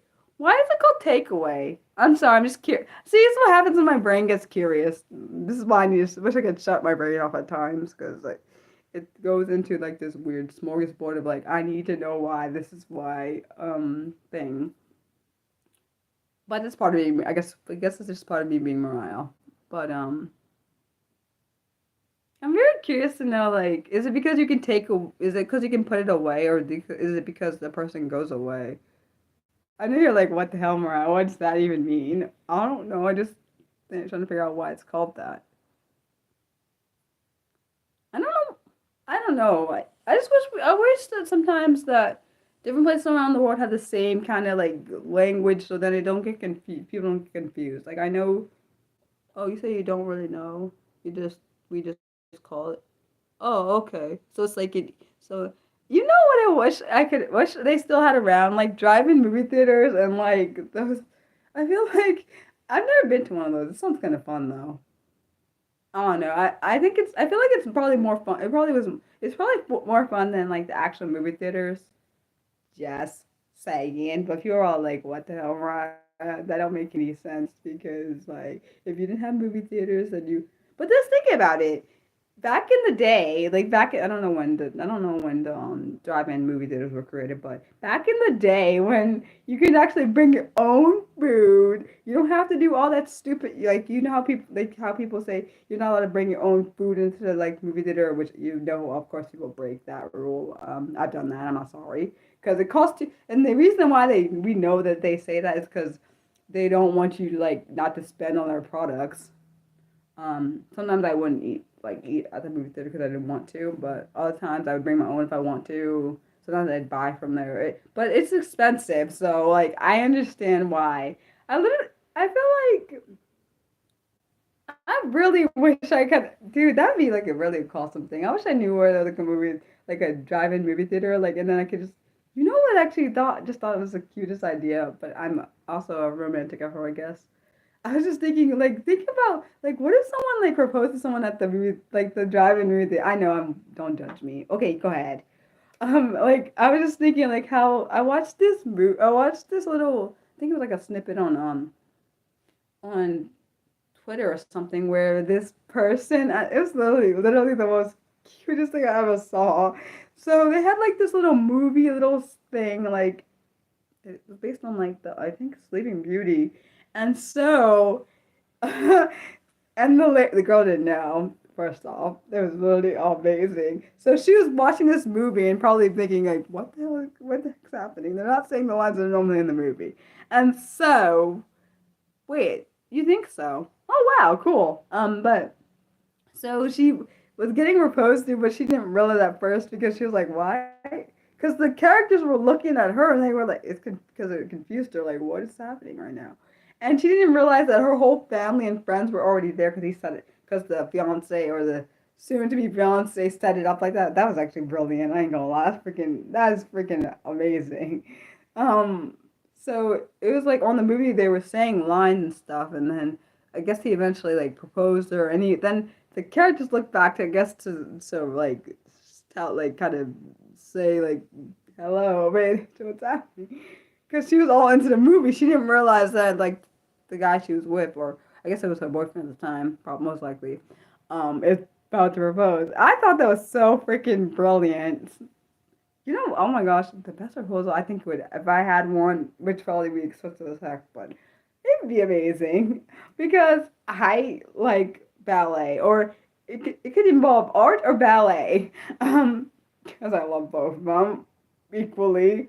Um, I'm probably let's be honest, maybe not equally. I think I like art a little bit more. No, but it's not fair. Actually, no, it's not true. I love them the same.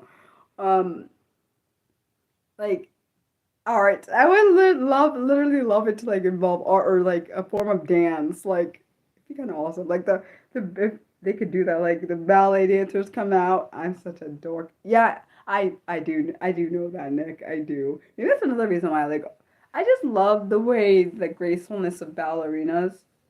I think they're called ballet boys for I think it's called. They said ballerinos or for male ballet dancers, which is interesting.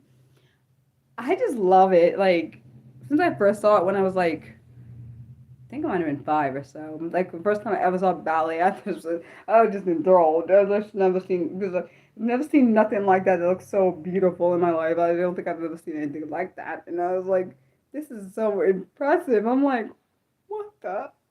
I think my brain was like my little Mariah brain was like so happy. I still feel like that. Yeah, that's. I think that's. Yeah, I think it's the. I'm pretty sure I looked it up, and it's the male term for that's the term for a male ballet dancer, and it sounds really weird saying that, but that's a term for them, which makes sense. I think ballerina might be a. Do not quote me on this. I think it might be a I feel like it's either a French or Italian word, ballerina. Don't judge me. Don't. I know some of the stuff. Like I did a video on ballet talking about my special interest back a while ago because someone asked me. to do it because it was between doing one on true crime and ballet, and I forgot what the other topic was.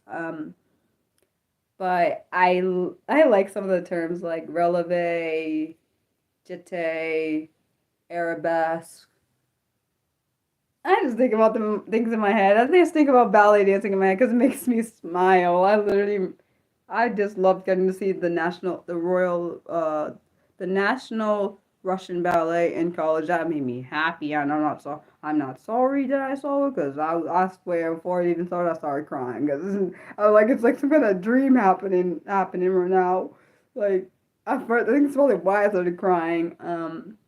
Because I was like, this is actually happening. As an adult, I get to see ballet in person.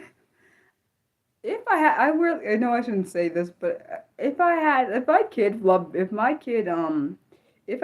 and they were in ballet, I'd probably be at every single solitary class.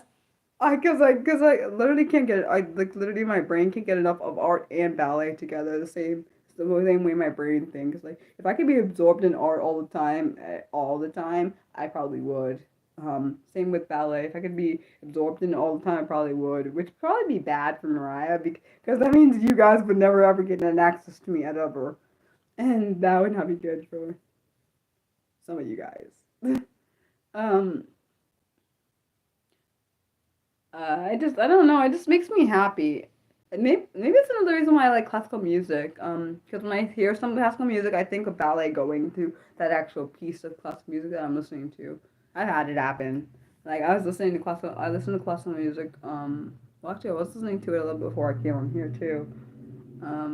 Classical music makes me happy. It's very soothing to my brain. Especially when anxiety is really bad, I listen to it to calm me down, calm myself down. Doesn't always work, but I like it. Um, it's it's just very soothing. A funny thing, it pairs well with art. Classical music and art, they go very well together. Same with ballet and classical music, it goes well together. I didn't think about that. Uh, I don't know if I always had. I'm not sure if I've always had. I don't think I've always liked classical music because I didn't really listen to it as a child, but I know as I've gotten older, I really like it. Um, yeah. Really? I'm glad you can see that. I really want Nick. Ever since you said the thing about having a dimple on one side and then it can go on the other side, I want another one. That's not like I want. Yeah, sometimes I no I there are I agree with you. There are some classical music that makes me um not have good feelings because of the I agree with the ones that go really fast. It makes my anxiety worse sometimes because it feels like it's in my brain. It feels like I need to be doing something. It feels like I need to be doing something or something is about to happen. And it's probably why my anxiety, I think it actually makes my anxiety go up for those. So, if that is the case, I always try to turn it off so because it affects my emotions. The music actually does affect my emotions. There's another reason why it can be dangerous for me. It's freaking crazy now that it's freaking crazy. It to me is freaking crazy that that can happen. Oh, so you said practicing um 6 to 8 hour days. I probably could do that, which is probably I used to when I was a child, I used to like at least during the summers when we were at my grandmother's house, after I was done what I needed to do, and if I didn't want to play like any of my my games on the Game Boy or PlayStation or whatever, I would draw, and I would draw for hours, and that's another reason why it's probably another reason why I probably limited myself in drawing now because I don't want to get absorbed into it too much. Where because I know I love art that much. That's another reason probably why I didn't do it. Actually, I know I didn't do it for. I didn't want to do it as a career because I didn't want to be not because sometimes when you do like something that you really love as a career and you get a lot of no's, it'll make you disencouraged. And I feel like that's what sometimes my art like.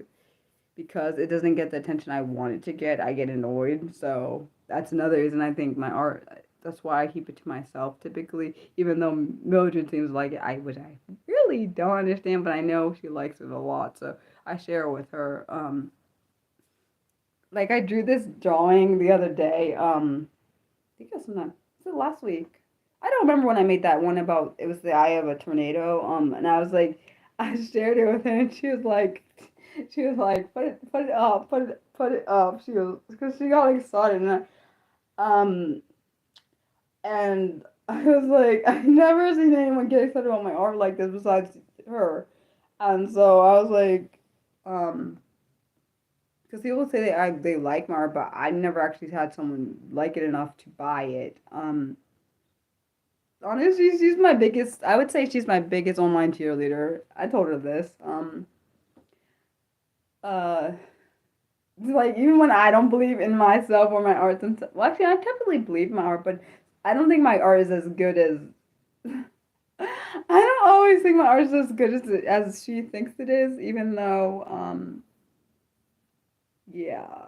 I just I just be myself. Like my art makes me happy. Like the one thing my mom and my dad said is since they know my art makes me happy, I should do it more. I agree with them. It does make me truly happy. It does. It's ever since I was a kid until this day, it still makes me happy when I do it. Like it literally is like I get when I sometimes when I create, particularly when I create, I get lost in my work sometimes, which is really awesome.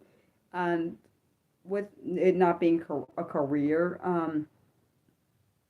it makes it puts the pressure off of that because if it was a career I probably would not want to do it. I just literally avoid it to make me not do it so I wouldn't do it.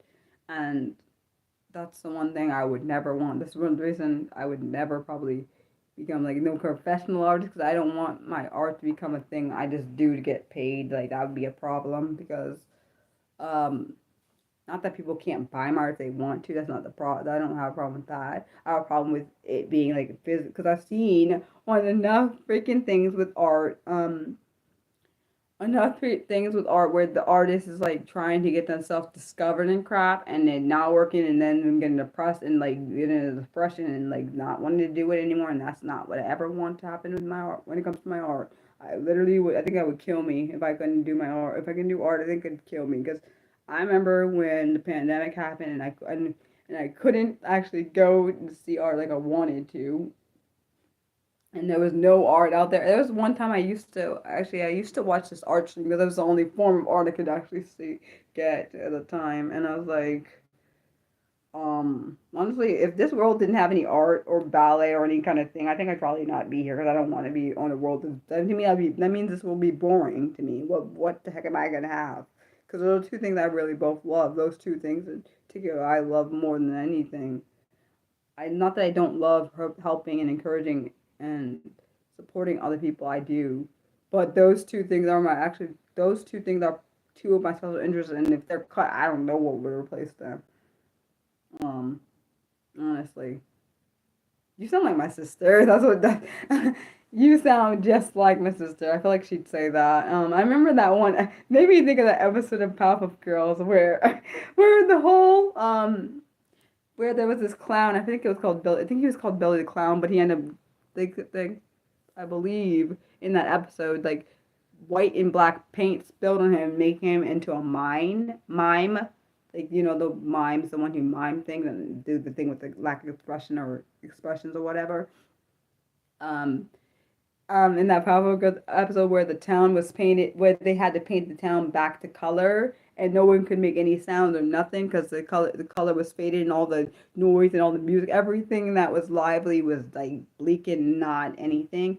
And that one episode, actually one of my favorite episodes, where they have like a band, so it's Blossom, Bubbles, and Buttercup. They have like a band and they play and it makes all the colors come back. Even the clown who was turned into a mime, he turned back into a clown with all the colors and everything. He got arrested. It was so intense because like I remember the episode and it made me think of my sister. It's kind of funny because my dad would compare us all to like characters, and I was definitely not like Blossom or Bubbles. I was Buttercup, but it also has a lot to do with my personality. It's not very nice personality, even though I know people are like, what now? My sister was Bubbles, but she's completely 100% like her. She's like the one episode where Bubbles got all mad, but my sister is very even tempered till she gets pissed, which is very similar to how Bubbles is. Um, but normally her anger is justified. There's a reason why. But that's not the point. The point I'm making is in that episode with the color concept and the mime thing and the clowns, there was a part where Bubbles was like, "Where is all the color?" And she was getting all her crowns and coloring all the. This is supposed to be a red. This is supposed to be green. This is supposed to be yellow. I just remember her flying across the thing, and she's like, gives them the crown. Start coloring. And so in that episode, it just shows how important each aspect is, like art, music, all these different things. And if you didn't have them, you wouldn't be like, what the heck would the world be?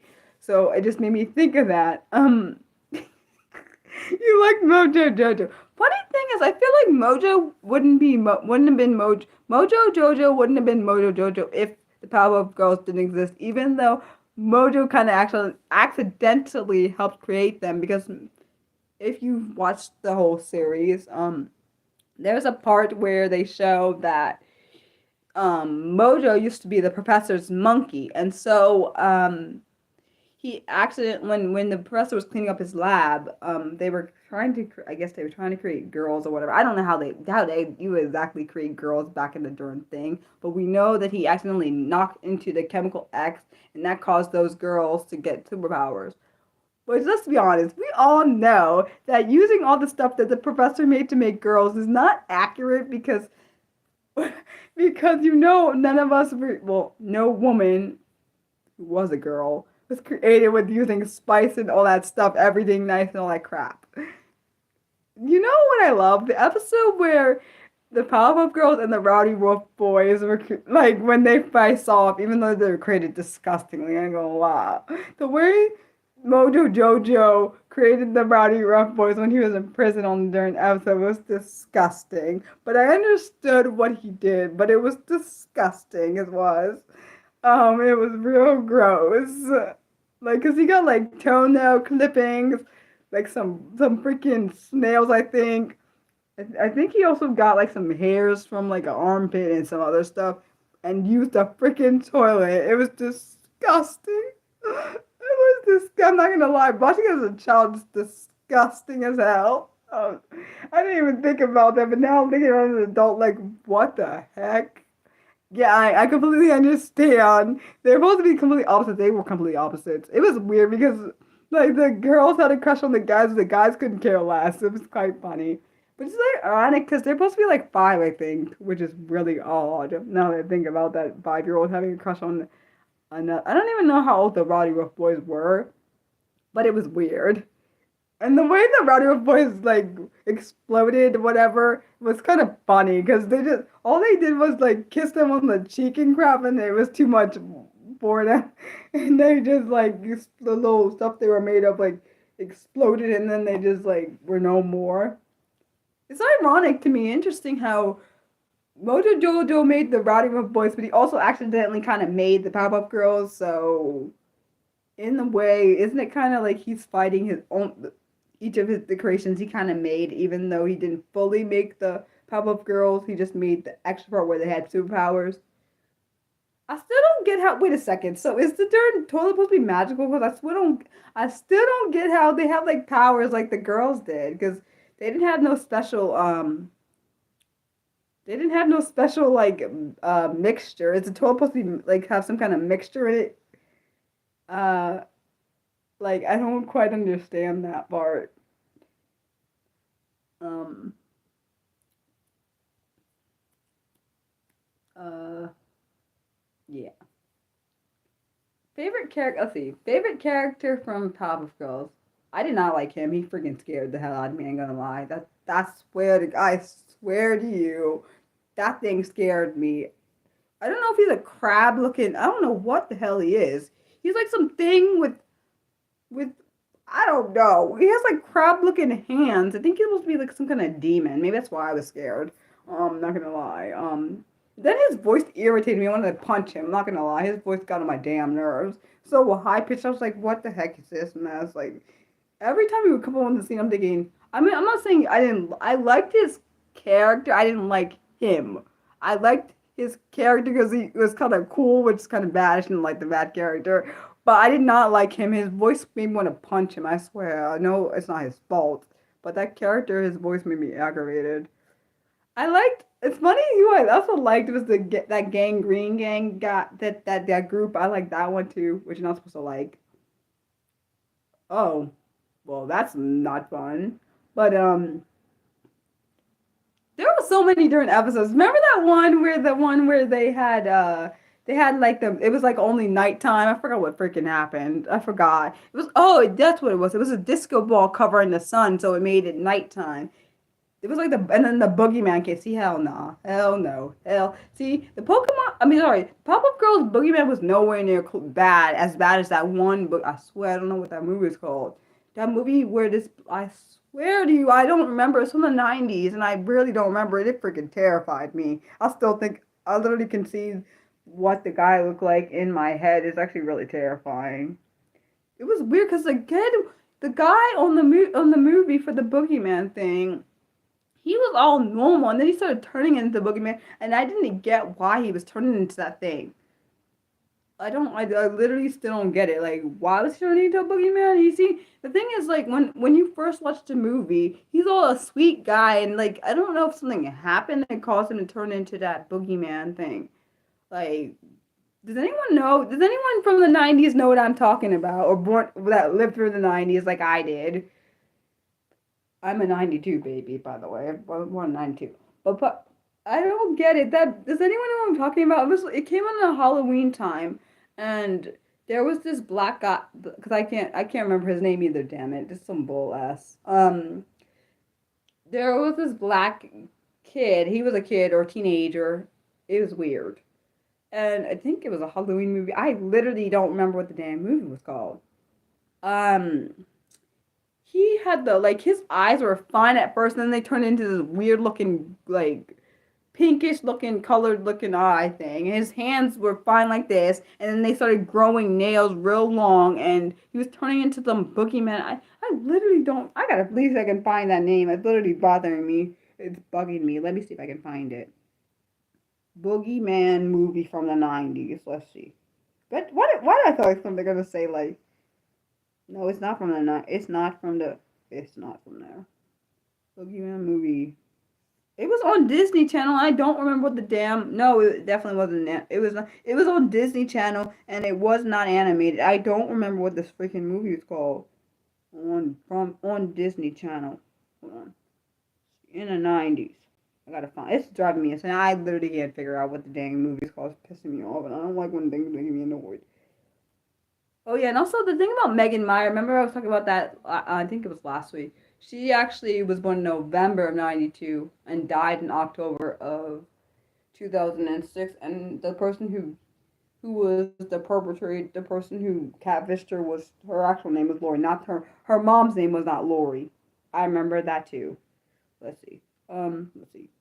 Disney Channel, and from the 90s. Make sure I write that because they might look it up, and it's not from the 90s. Hold on. Bet you're gonna. I will see it. There we go. Here it is. It's called. The movie is called. Don't Look Under the Bed. I knew it was from the 90s. I knew it. That's what that did. That movie scared me. Oh hell nah, man. That movie is. Don't watch it. I promise you. Do not watch it. If you're a child, do not watch this movie. I swear to you. Oh my gosh. Oh my gosh, that movie freaked my brain up. I swear I can see it. Oh my god. Oh my gosh. This is the kid I'm talking about. Hold on, let me see if I can make it bigger. Let's see. This is the movie I'm talking about. It says "Don't Look Under Your Bed." The kid there, the black guy there, is the one I'm talking about. He turned into like a boogeyman. The thing, I swear, it is scary. Watching it as a child, I'm telling you, that thing freaking terrified me. Oh my god. No, because the reason why it scared me, because he was all normal the way you just saw him, and all of a sudden he started turning into a boogeyman. I was like, what the hell is it? Oh, here we go. Here we go. It says, okay, so this movie says the plot of it or whatever. It says A teen enlists the help of an imaginary friend. That's why. He was imaginary, and then he started turning into. Oh, here we go. Here we go. Okay, so it's a teen enlists the help of an imaginary friend. It doesn't sound as scary, but it's friggin' terrifying. And it says, look, family. It says, and it's a fantasy and a freaking horror. Hell, no.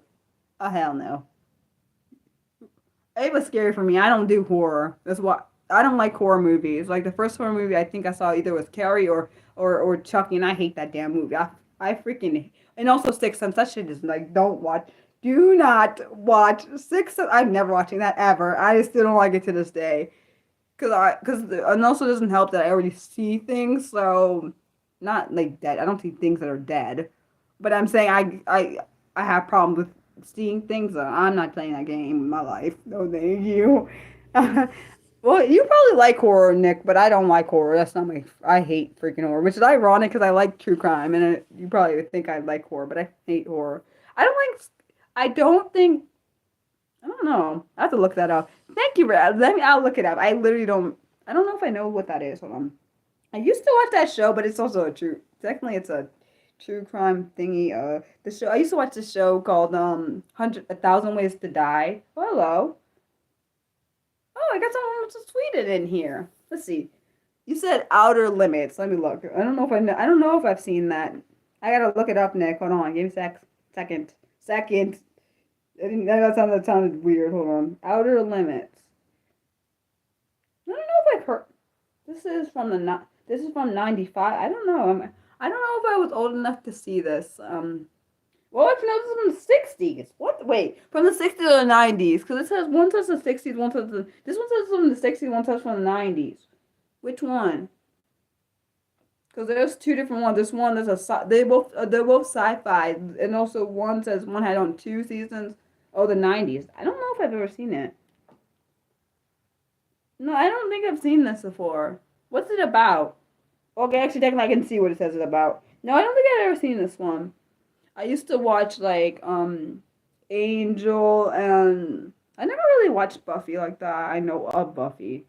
I used to watch Charmed, but also I was a kid back then. Now I think about that. I really love that show where the people turned into animals and they were fighting around. I'm so weird, but I love being Mariah.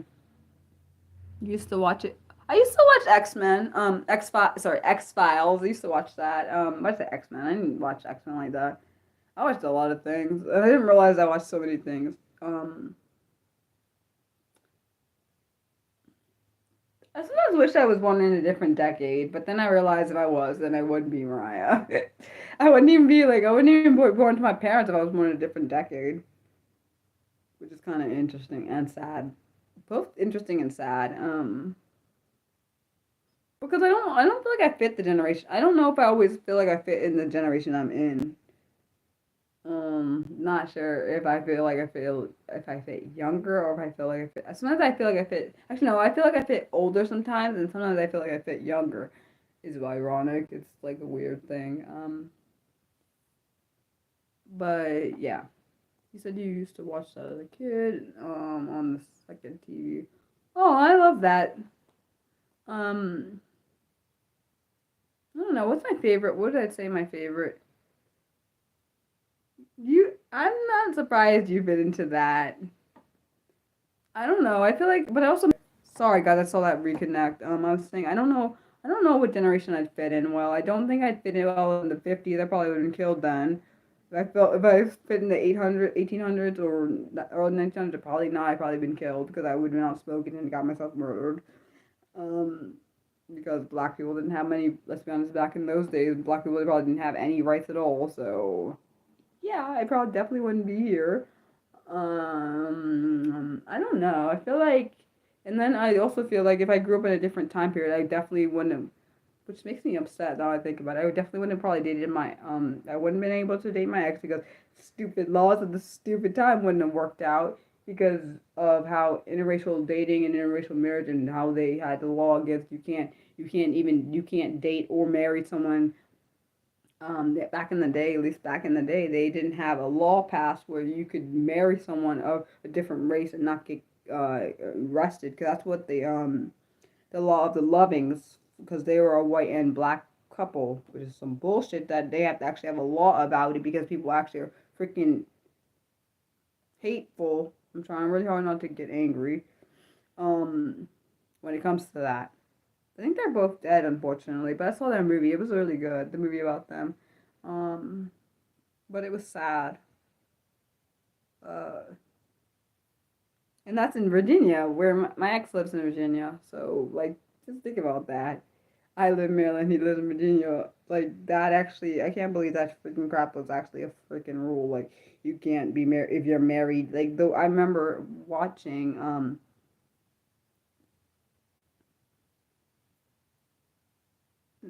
said in South Africa, especially in especially late in doing away with.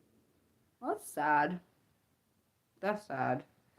Um, yeah, this happened back. The case happened back in this. I remember the reason that that case was brought because they had the wife had gotten arrested and the husband got let go. The wife is black, the husband is white, and they were telling him he needs to get a divorce or we're gonna press the charges up on you. And which is bullshit, by the way, because like you can marry whoever the heck you want just because. See what I'm saying? See what I'm saying? When you don't do something, someone like I think people assume because I'm black, I have to marry someone that's black or date someone that's black. Who the hell tells you what I don't have to do anything I don't want to freaking do. I can do what I want to do. Like the same way you get a choice to marry into your race or not marry into your race. That's the same right I have to get, or I have to. Um, like I think it's stupid to me. Like people actually coming telling me, like people thinking that like I when the thing that scared me is when like Roe versus Wade got overturned. Is that I thought because of that I thought all the other laws were going to be. I'm not saying they haven't got attacked. I'm not saying that. I'm saying I thought they were all going to get overturned. All every single one of them. Like I thought the one about the interracial like marriage like was going to get turned because if that happened I'd be like okay I guess I won't be dating anybody then because that means like if that happened and like me and my ex, like if we like decided we want to get married and the darn law got overturned, I don't know what the hell would I was be doing because like if I had decided to get married and they overturned the law, Loving versus I think it's versus Virginia or something, um, then I'd be fucking screwed basically because we're definitely not the same race at all. Like and why is it always? I don't ever understand. I don't get the race. I don't get the race part. Like, why is it only? It's literally only blacks and whites. Only always that. Like, why? Like, no other race has this bullshit. But like, and I'd be the one. And if that ever happened, I'd be the one probably arrested. He would not because I'm not. And also, one thing I want to make clear: whoever you decide to date, that's your freaking decision, first off. Second off, why the hell is that fair to get arrested for marrying someone you love, regardless of the damn race? Like, what? Why is that even a damn? That shouldn't even be an issue. You said something that bothers you even more is people.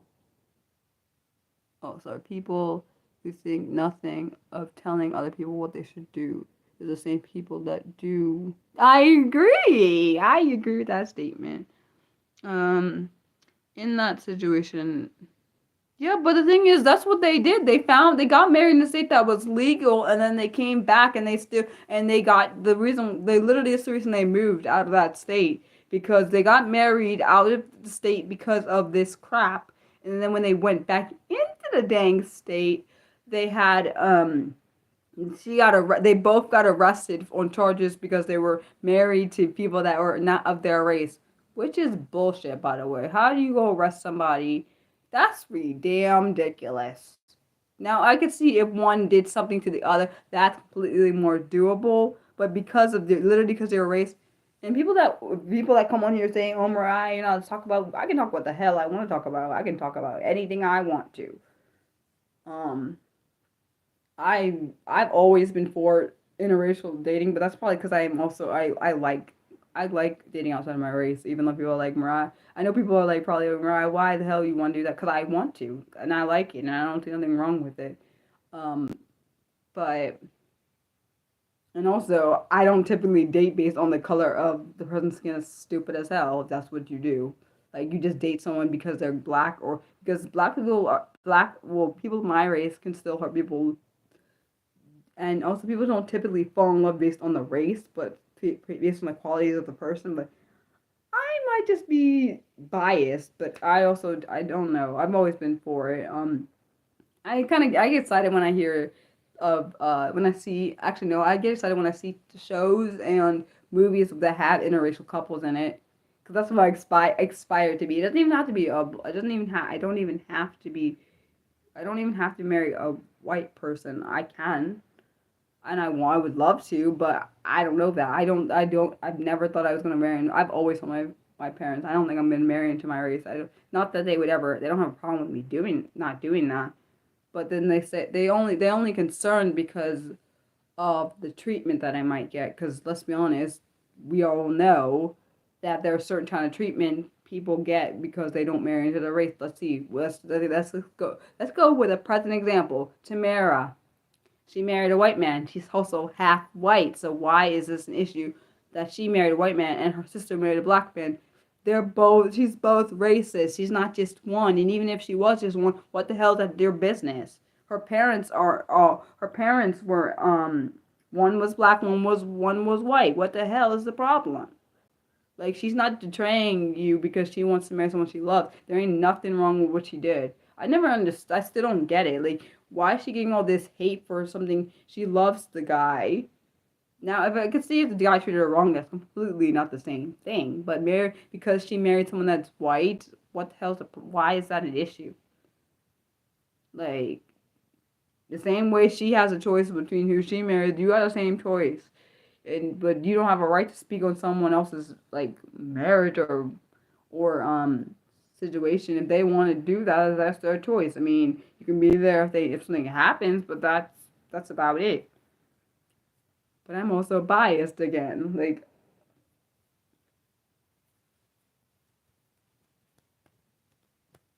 yeah, I could say that.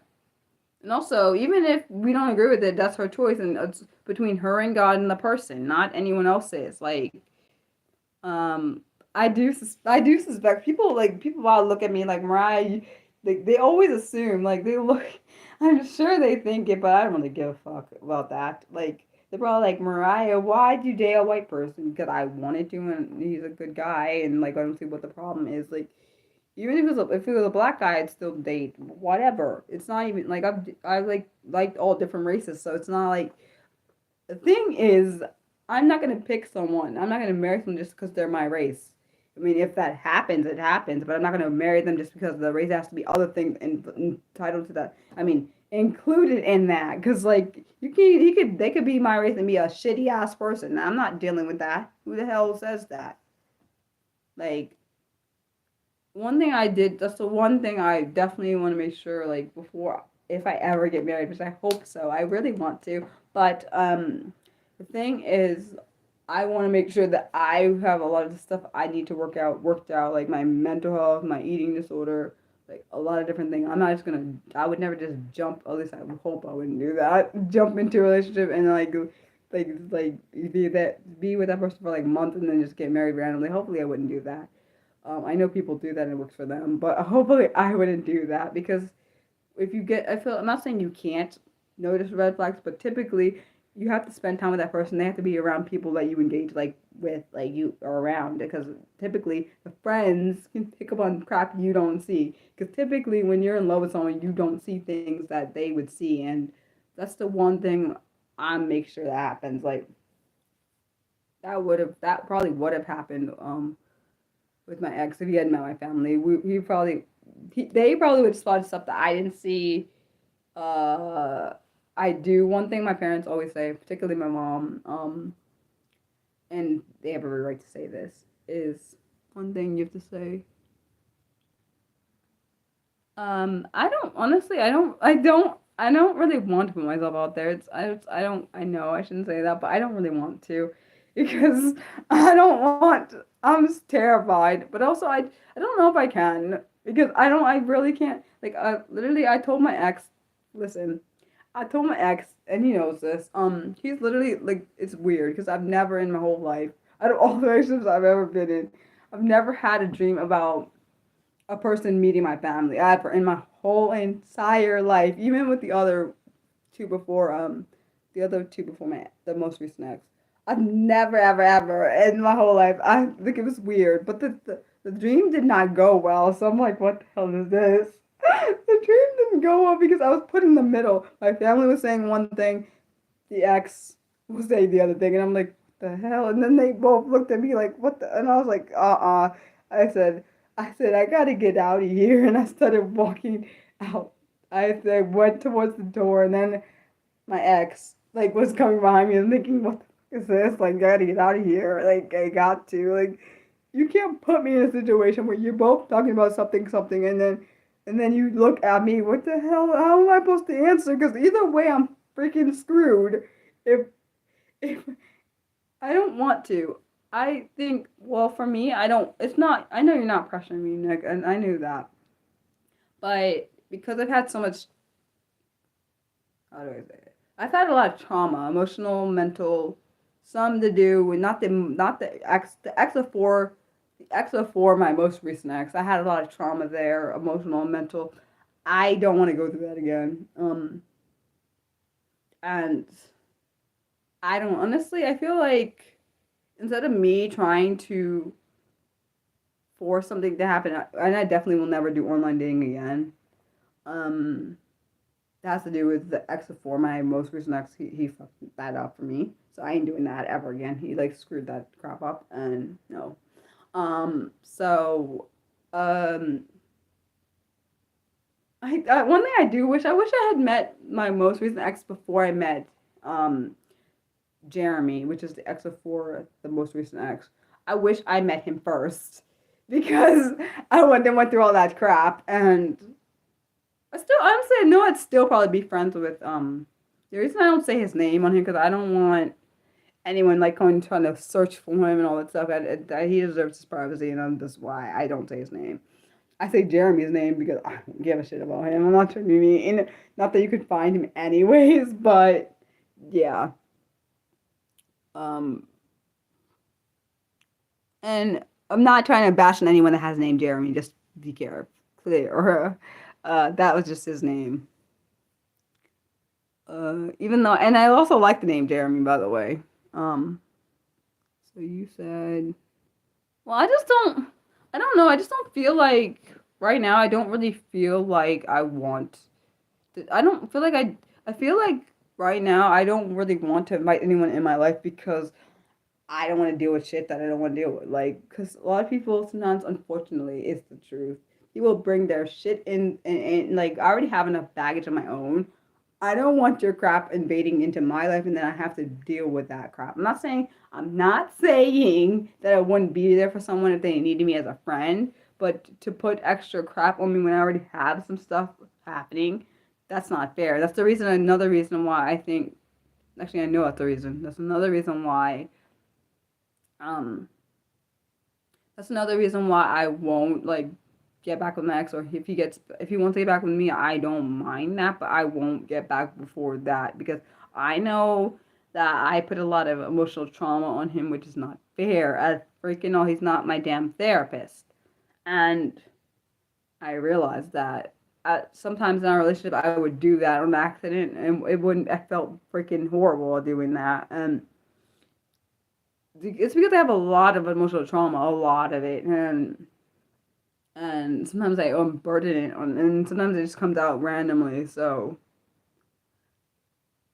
uh, you said people are kind like Stefford experts. Huh. I don't know. Think I know what that is. So they complete. Oh, so they compete to outdo each other. How they are. Oh, the Stefford wife. That's what we were talking about. Also, for me, honestly, the thing is, for me personally, I don't think for any other relationship I'm in, any other relationship I'm in, I don't think I won't compare them to my most recent ex. I can't see it. Like, I know people are like, what the fuck? Why you did not do that? I can't though. Like, let's be honest. Most people, I'm sure most people do this when they're dating someone else, unless they're completely not attached to that person at all. They tend to go like, "This is what my ex did." This is, I know people are like, "What the that means following you off the relationship?" But I already know I'm not into a relationship, so right now, and I don't know how long that will last. But um, I don't think I could ever like not acknowledge him, like because he turned me into another version of myself. But technically, he turned me into my true version of myself, so it makes it harder for me to detach myself from him. I don't know how to, because he allowed me to fully be myself, which I've literally never had that crap happen because before him, the two exes before him allowed me to basically be a version of myself that I freaking didn't like. So it's I can't see myself not saying like you have the qualities. I do even do it with my friends. I swear. I swear to you. I even do the same thing that I did with people. Well, I can see qualities of my ex in people, and I tell them, and I can't help it. It's not like I purposely do it. It just I see it, and I have to spot it. Like I spot it, and I know it's not because they're my ex. It's because they just have qualities I like, but I don't really know how to differentiate it. And people are like, right? I bet, like, cause I know people on here, like, well, some people on here, like, ask me, are you single? Are you like in a relationship? I tell them like, not interested in one. Even though I know some people are like, right? Well, in my opinion, even though they probably don't say it to me, they're probably like, why not? Like, let's be honest, most people don't push themselves to be in a relationship. And sometimes if you push yourself to be in a relationship, you get in the wrong one. That's what happened with the ex before my ex. I pushed myself to get in a relationship, and that's why the hell because it literally was like, I think it was, it was after it was actually, no, it was a little bit after Travis came back, which is the ex before Jeremy. Um, it was a fucking mess what it was. That whole situation was a mess. But then I'm thinking if that didn't have those two situations didn't happen, if that crap didn't happen, I don't think I would have met well, my first love, because that's what he is to me. I don't care what nobody says. Like even he says that like see, he says he feels really deeply for me. But we both understand that we can't do anything about that right now because he knows that I told him, and I'm not gonna lie to anybody, I told him that I have to deal with this eating issue because the eating issue can kill me. Literally, it can. Even though I hate having this problem, I hate having eating disorder. It's not fun because it makes me remind me, right? You can't skip meals. Like it makes me upset that my family can skip meals they want. I literally can't because I know if I skip one, then I'll start my freaking obsession. And I didn't realize being obsessed with things is actually an autistic tendency. I just thought it was a Mariah thing, like like because I don't want to eat, I have to eat. That's why I told myself because if I don't want to eat, that's when I have to eat because that means that Mariah, your brain is trying to make you not do something it's supposed to do. It's weird because it's like what happened with like a Jekyll and Hyde brain, like it's split in half. One side says Mariah, you can do whatever the heck you want. If you don't want to eat, you don't have to. This side says Mariah, no, don't listen to that side. You need to eat because we need nutrition in our body so we can survive. And then also I realized my life is a complicated mess. Like there was certain music I couldn't listen to after the tumultuous relationship with Jeremy. I couldn't listen to, but then I've been able to listen to it more now because of the all the it was just a lot there, emotional and mental abuse. So I think because after them, it was like um yeah, it was because I attached. The reason I couldn't listen to those certain songs is because I attached them to the person who caused me pain. So I was like, okay, Mariah, we can't listen to this. Because every time I listened to it, it would trigger. It would make me really actually make me cry, and that tells me that means there was an emotional attachment to it with me. And when I say cry, not in a good way. It was cry. It was like a pain cry, like cry. that you're being harmed, not physically harmed, but like emotionally. It had emotion to it. Like for my most recent ex, like I've never like when I broke up with him, that was literally one of the hardest thing. I swear to you, that was one of the hardest things. I'm not smiling because I was happy. I was literally devastated. I didn't know you could be devastated even if you are the one that breaks up with that person. I didn't know that. I thought I could break up with him. It'd be good. This was actually worse than.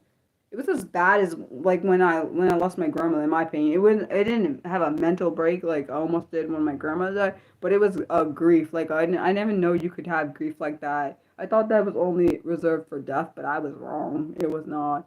Like I literally, I didn't know that.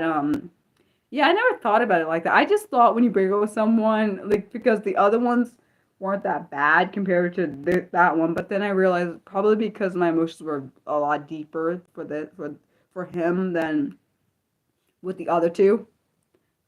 So I was like, maybe that's why it hurt so bad. Like, I'm glad we're in a space where we both can like, um, I'm glad we're still friends, but also I'm glad we're in a space where we, uh, can vent and like when he knows that I'm there for him and he's there for me and like I'm really glad that he was there for me like the last week because I don't think I would have made it without him.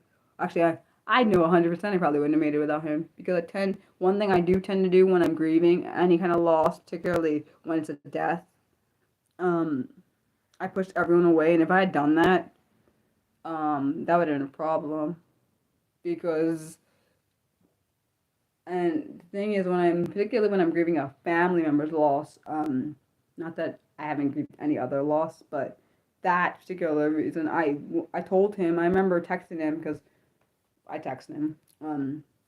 I was like, promise I said I need him to promise me if you don't hear from me or if I said I'm gonna try my best not to like make sure I don't distance myself from you, but if I do, just please give me space. Like, and that's not something I would normally do because when I lost my grandmother, I just pushed every single person out. I couldn't deal with that crap. I was like, don't talk to me, leave me alone. I remember when my grandma had passed and it was like 3 months after. I think it was close to when her birthday it was. That I was like when my best friend called and said something was happening with her grandmother. I couldn't deal with that shit. I'm not gonna lie. I wasn't being insensitive. I had just lost my grandmother 3 months before, and I can deal with anyone talking about their grandmother. That crap like literally brought the thing back up, and it brought it back up because it was already fresh. I was grieving real bad. For like almost the whole about from September when she died to like April of 2018. I was in the worst grief. I literally thought I was gonna die. I swear. I thought I was gonna die because I couldn't snap myself out of that. I couldn't snap myself out of the point where yeah, that's what my mom said. My mom said that's the reason probably why I couldn't that's why I'm probably fine right now because of even though I just recently found out about my nana. Um I distracted myself to a point where I'm trying not to think about it. Even today I tried even though when I was trying to I distracted myself to like because I felt myself about to get upset because I was thinking about her before the stream. And because it's so recent finding out that she had passed, even though it I found out almost 14 years after, which makes me pissed, but I can't undo it. That's the one thing I said. I said to does my family know about what? From my about my nana. I told them because I found it. I told them you're talking about the my nana. I had told we were talking about the pushing away people thing. My mom knows that my mom knew when my grandmother died, her mom died in 2017. She knew that I pushed people away. My mom, well, all my family, I told them about Nana passing because they didn't know either. We weren't that close to her, unfortunately. I hadn't seen her since I was about 6. I think 6 on there, which makes me sad. only because I understand why. I understand the relationship my parents and her wasn't good, and I get it. I do understand all the stuff because stuff happened, and I'm not gonna talk about that on here. Um, so it's just the problem I had was I was thinking about in the future if I could want to go and find her, and this was recent times, like not that long ago. I said that like I could go find my nana, and I thought she was. I had no idea she was not alive. So to me, because I thought that there was actually hope to go find her, it made me devastated. Not it made it worse. It made it as bad as when my mom's mom died, my grandmother, when she died, it made it that bad because I'm like, oh my gosh, everything I thought I could like, because the funny thing is when my grandmother passed, my mom's mom, I had seen her like it's funny, I had seen her like like she was older than she was when she died, but I saw her at my like wedding. She was sitting there, and I'm like, that's not happening. Well, I know now. I knew now it's not wasn't happening. But back then I didn't know. And for my nana, I just expected to see her. I was like, I literally even would say like she's gonna be this old now. She's gonna be this old now, and I had no idea at that time when I was speaking, and she had already been gone for like over a decade. I did not know at that time. Like I like literally recently, before I knew about this, I was like, we haven't. I said we haven't seen her in 26 years. Oh, sorry, not 26 years. No, actually, no, that's right. It was 26 years because it was 2024, I think, when I said it. So yeah, it was for 26 years, and I was completely wrong. She was already she was way gone before that point. She was gone when I was only 19 years old, and I didn't had no idea about it. And for me, the part that made me upset is because it made me think about when my grandmother passed because I felt because we weren't there when she died, I felt like we abandoned her. It's literally the same way I felt about my nana, but I felt an extra guilt on top of it because I felt like I didn't know she was dead for all that time, and like I don't know if any of them, I don't know. I know my dad didn't know that, and I know, but I also understand has a relationship with her that's not the same as mine. We did not have the same, which is understandable. Unless his mom, like not everyone has a good family. Like I completely understand that.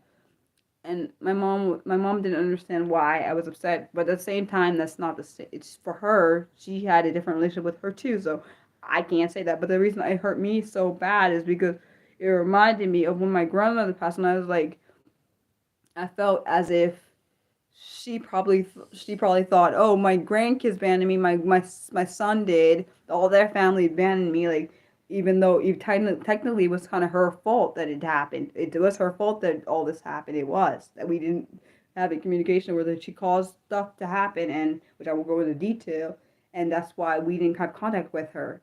Like she never even met my youngest sister. She was supposed to, but she never came when we had visited my dad's family, so she had never met her. So, which actually may be a blessing in disguise for her because she didn't have to grieve the way I did. My sister, like my whole family takes different. But let's be honest, most of my family takes things differently than I do. Not that they can't grieve. I'm not saying they don't grieve. I'm just saying they don't grieve the same way I do, and it's understandable. We all have different relationships and all different feelings, but um, like I just was upset because I used to say, I said, she's the last, I literally would tell my dad, and I said to my mom, I said, this is the last grandparent we have, like literally the ones that we know. Like, I don't really know my mom's dad. He's the last living grandparent, but I don't know him at all. So to me, that's literally all the grandparents I know are now dead. Like my two grandmothers and my grandfather on my dad's side, I didn't know him either. So like the two grandmothers I knew of are all dead. Like so I don't have any grandparents anymore. So like when I literally would say to my dad, I said, "At least I have Nana. At least I have Nana." I tell my mom, I said, "At least we have Nana now." She was gone before my grandmother even passed. She was dead 6 years before, and we had no actual like. That's why it makes me upset because I'm finding out uh, almost 15 years after. Next year will be 15 years. This year will be 14. I'm I don't really know how to process that.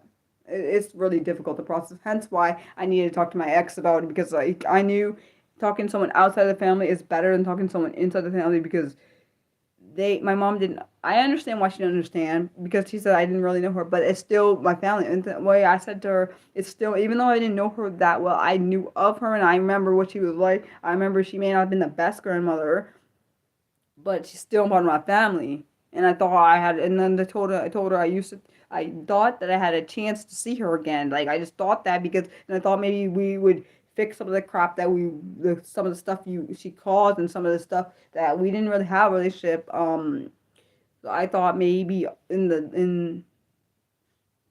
I thought that maybe some of the stuff could be reconciled, but obviously that's impossible now.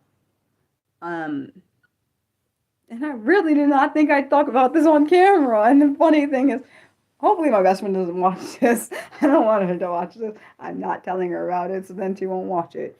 Um, and I hope Raul doesn't watch it either, because I didn't tell him either. I guess probably because this is my safe space, probably why I feel okay talking about it here. If you people want to judge me, they can judge me for being upset about things that um that most people don't get upset about. But I still think I'm in that denial stage, because I don't see I feel like one thing I did say to my parents, I said, did they think they know where she is, like where she's buried? Because I don't know. Because I wanted, because I kind of wish I'd known. If I do, kind of wish I knew before. Because if she's buried in the same cemetery as my grandmother, I could have went and seen if her plot was there. And I'm not trying to be rude. I am not trying to be rude or speak ill of any dead person, even though she's my family member. I would have loved to see if she was there, so I can know if it's real. And I would not like. I do not want. I don't plan on going to the cemetery ever again. I don't want to, because it just makes me back upset. It makes me upset, because I remember I remember when me and my sister were kids, and we used to go. My grandmother used to take us to the She used to take us to the cemetery to clean off the headstone, and now she's in that headstone, so I can't go there, because it makes me think of that, her being there now, because it's the last memory I have. And unfortunately, the last memory I have of her image is how she looked in the freaking coffin, because unfortunately, and it's not I will never say it's my mom's fault. My mom didn't know that in the pictures that her cousin sent her, that he had taken a picture of her in the coffin. Um, I don't like being connected to my emotions. I tell my mom, I said I hate this mess, but my mom said maybe the reason why you're like that is because I feel other people's emotions, so maybe that's why. My parents just my family just to process their emotions a lot differently than me, but also it could be because I'm autistic. I process my emotions are a lot more deeper than theirs. I'm not saying they don't have any emotions, but theirs are probably at a normal level. Mine are just very, very, very, very intense. Um, so whenever I feel anything, it's like most people probably don't cry over their grandparent, even though that they didn't really know that well, but I do. Like I remember when my grandmother, this is when she was alive, my grandmother, not my nana, when she had a stroke, my mom said my mom, because my mom knows how I get when she tells me bad things. This is back when she was alive. My grandmother had a stroke, and she said she wished she didn't tell me, because she knows that I don't handle bad news at all well at all. Like I literally, it like will rock me real hard. Typically it's really when someone I care about it, I would because um care about it will rock me real bad. Which I understand. My mom tries to protect me a lot. Like she's been like that since I was little. She's a good mom. Um, I think because I have my mom and my dad, I think that's why I don't think I could handle when they. I don't think I'll be able to handle when they die. I really don't. Because like I don't know how I don't. I love my sisters and everything, but they can't take the away from my dad. My mom. I can't take it. And that's not gonna work. But I do want to shut my emotions down sometimes, because they're too intense at times. I know you say I'm good at processing. I'm really not at all. Like my emotions sometimes almost want me to make me want to break, like emotionally. I mean, mentally and emotionally. So it's not a good thing. So, um, yeah. I know you say that. um, I honestly, if it wasn't honestly, I probably wouldn't be. There's several reasons I am here still. And not actually like killed myself. Let's just be honest. You guys are one now. You weren't always there because you guys weren't always. I didn't always have a community. That's why I say that. My best friend's another. My ex boyfriend, who was also my friend, and my parent, my whole family. If there wasn't for all any of you guys, I wouldn't be here. And I mean what I say. I tell my ex and other people all the time. I said if it wasn't for if I didn't have this group of people I had, felt like I was if I didn't have this group of people that I didn't feel like that I didn't care about deeply. If I didn't have this group, I would just be done.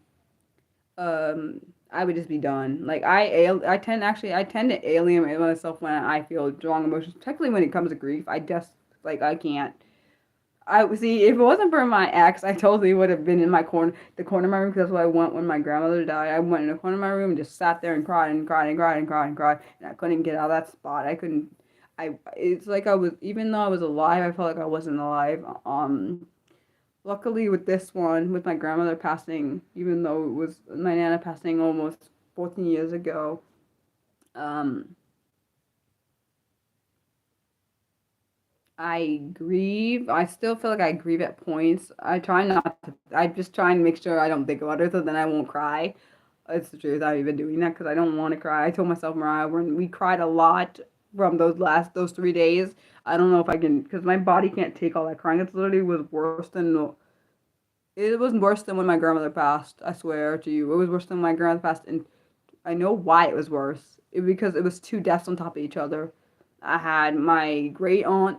It was my eight great aunt died, and my dad's aunt. I found out she died first, and that's what made me because I saw what she would. I saw her first, and I was like, let me look up and see if my. Literally, I swear to you, this is why I need to stop looking in the obituary. I swear to you, I saw that my dad's aunt had died in 2009, which I had no idea because I said we gotta talk. We gotta talk to your aunt. We gotta call your family.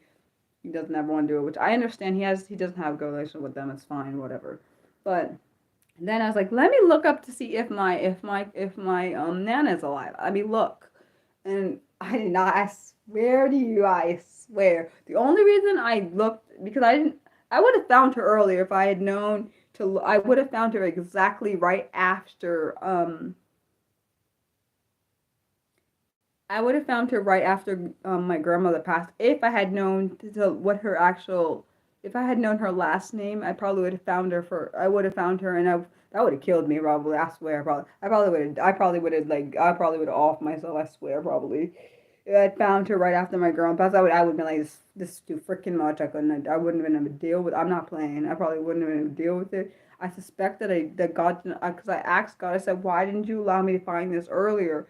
And I did say that to him. I said, how come back in? But then I realized maybe the reason I said to my mom, I said maybe the reason he didn't allow me to find it because he knew he knew exactly what I was going through with my grandmother had just passed. Um, that I would not be able to tolerate that. And I think honestly, I believe that is exactly why I couldn't find it. I think that I wouldn't have been able to process all of that on top of each other because it would have crushed me. Because I remember when my grandmother passed and I went to the burial, after the burial is when that everything with her hit. Everything with my grandmother hit after that burial. It was the day or the second day after. I was broken. Like I was broken. And I was like, I was doing what I needed to do, but I couldn't. I literally couldn't sleep. I was seeing things, hallucinating, and other things because I couldn't sleep. I couldn't like I because it didn't feel real until the burial. I knew that it was real, but then I was like, nah, man. Like, because I remember we had went to church and that I can't remember. I feel like we were crying, but we didn't know why. It was weird because I'm not sure if no, I think it was the week after. No, we went to church the week after, and we were devastated because we were like, this ain't real. I don't know why I remember going to. Hold on. Yeah, it was church. We were like because the burial hadn't happened yet. Um, the burial was a week after she passed, and we had gone to church the week after, because the week before I had something, I suspected something was coming. And then that Tuesday, which I was literally why I hate Labor Day now, because she died the day after Labor Day, so I hate Labor Day because it reminds me of my grandmother died the day after it. And so I was like, fuck this day. I literally still hate it. I know, and I feel bad because I hate the September the 5th. I do hate that day. But unfortunately, I feel bad because one of my gamer friends, that's her birthday. I feel freaking bad. I hate that day though. It's not her fault. But I do hate that day. So every time Labor Day comes around, I freaking dread that freaking day. I'm not gonna lie. I hate that day now. I didn't have a problem with it before. My grandma's passed, but after, like, I hate that day. I associate it with the passing. That's just what I do. I don't know. I don't understand why you guys like me talking, but some people like it, some people don't. Um, I just be real, even though it's it's off-putting for some people, and we got some trolls. I still don't get why this channel gets trolls though. I don't quite understand that trolling thing. Um, that's probably because I think it's stupid. Probably why I don't get it. And I do suspect that happens because oh my gosh, my leg feels like it's gone numb or something. But uh, I don't know. I just be me. I don't really. I think maybe that's probably why some people like this channel. Some people don't like it, which is fine by me because I can block anyone that disrespects. I do. That's one thing I do. When I look through the comments, I don't think anyone of you, some of you may not know this. I make sure if I like, hello, I make sure that the comments are like respectful. And if they're not, I remove them.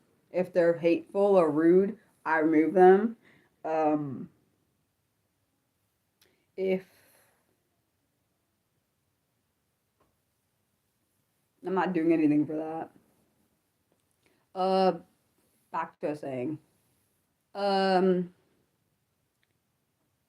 you know what I think they were just paying for, Nick? I'm not gonna say it out loud.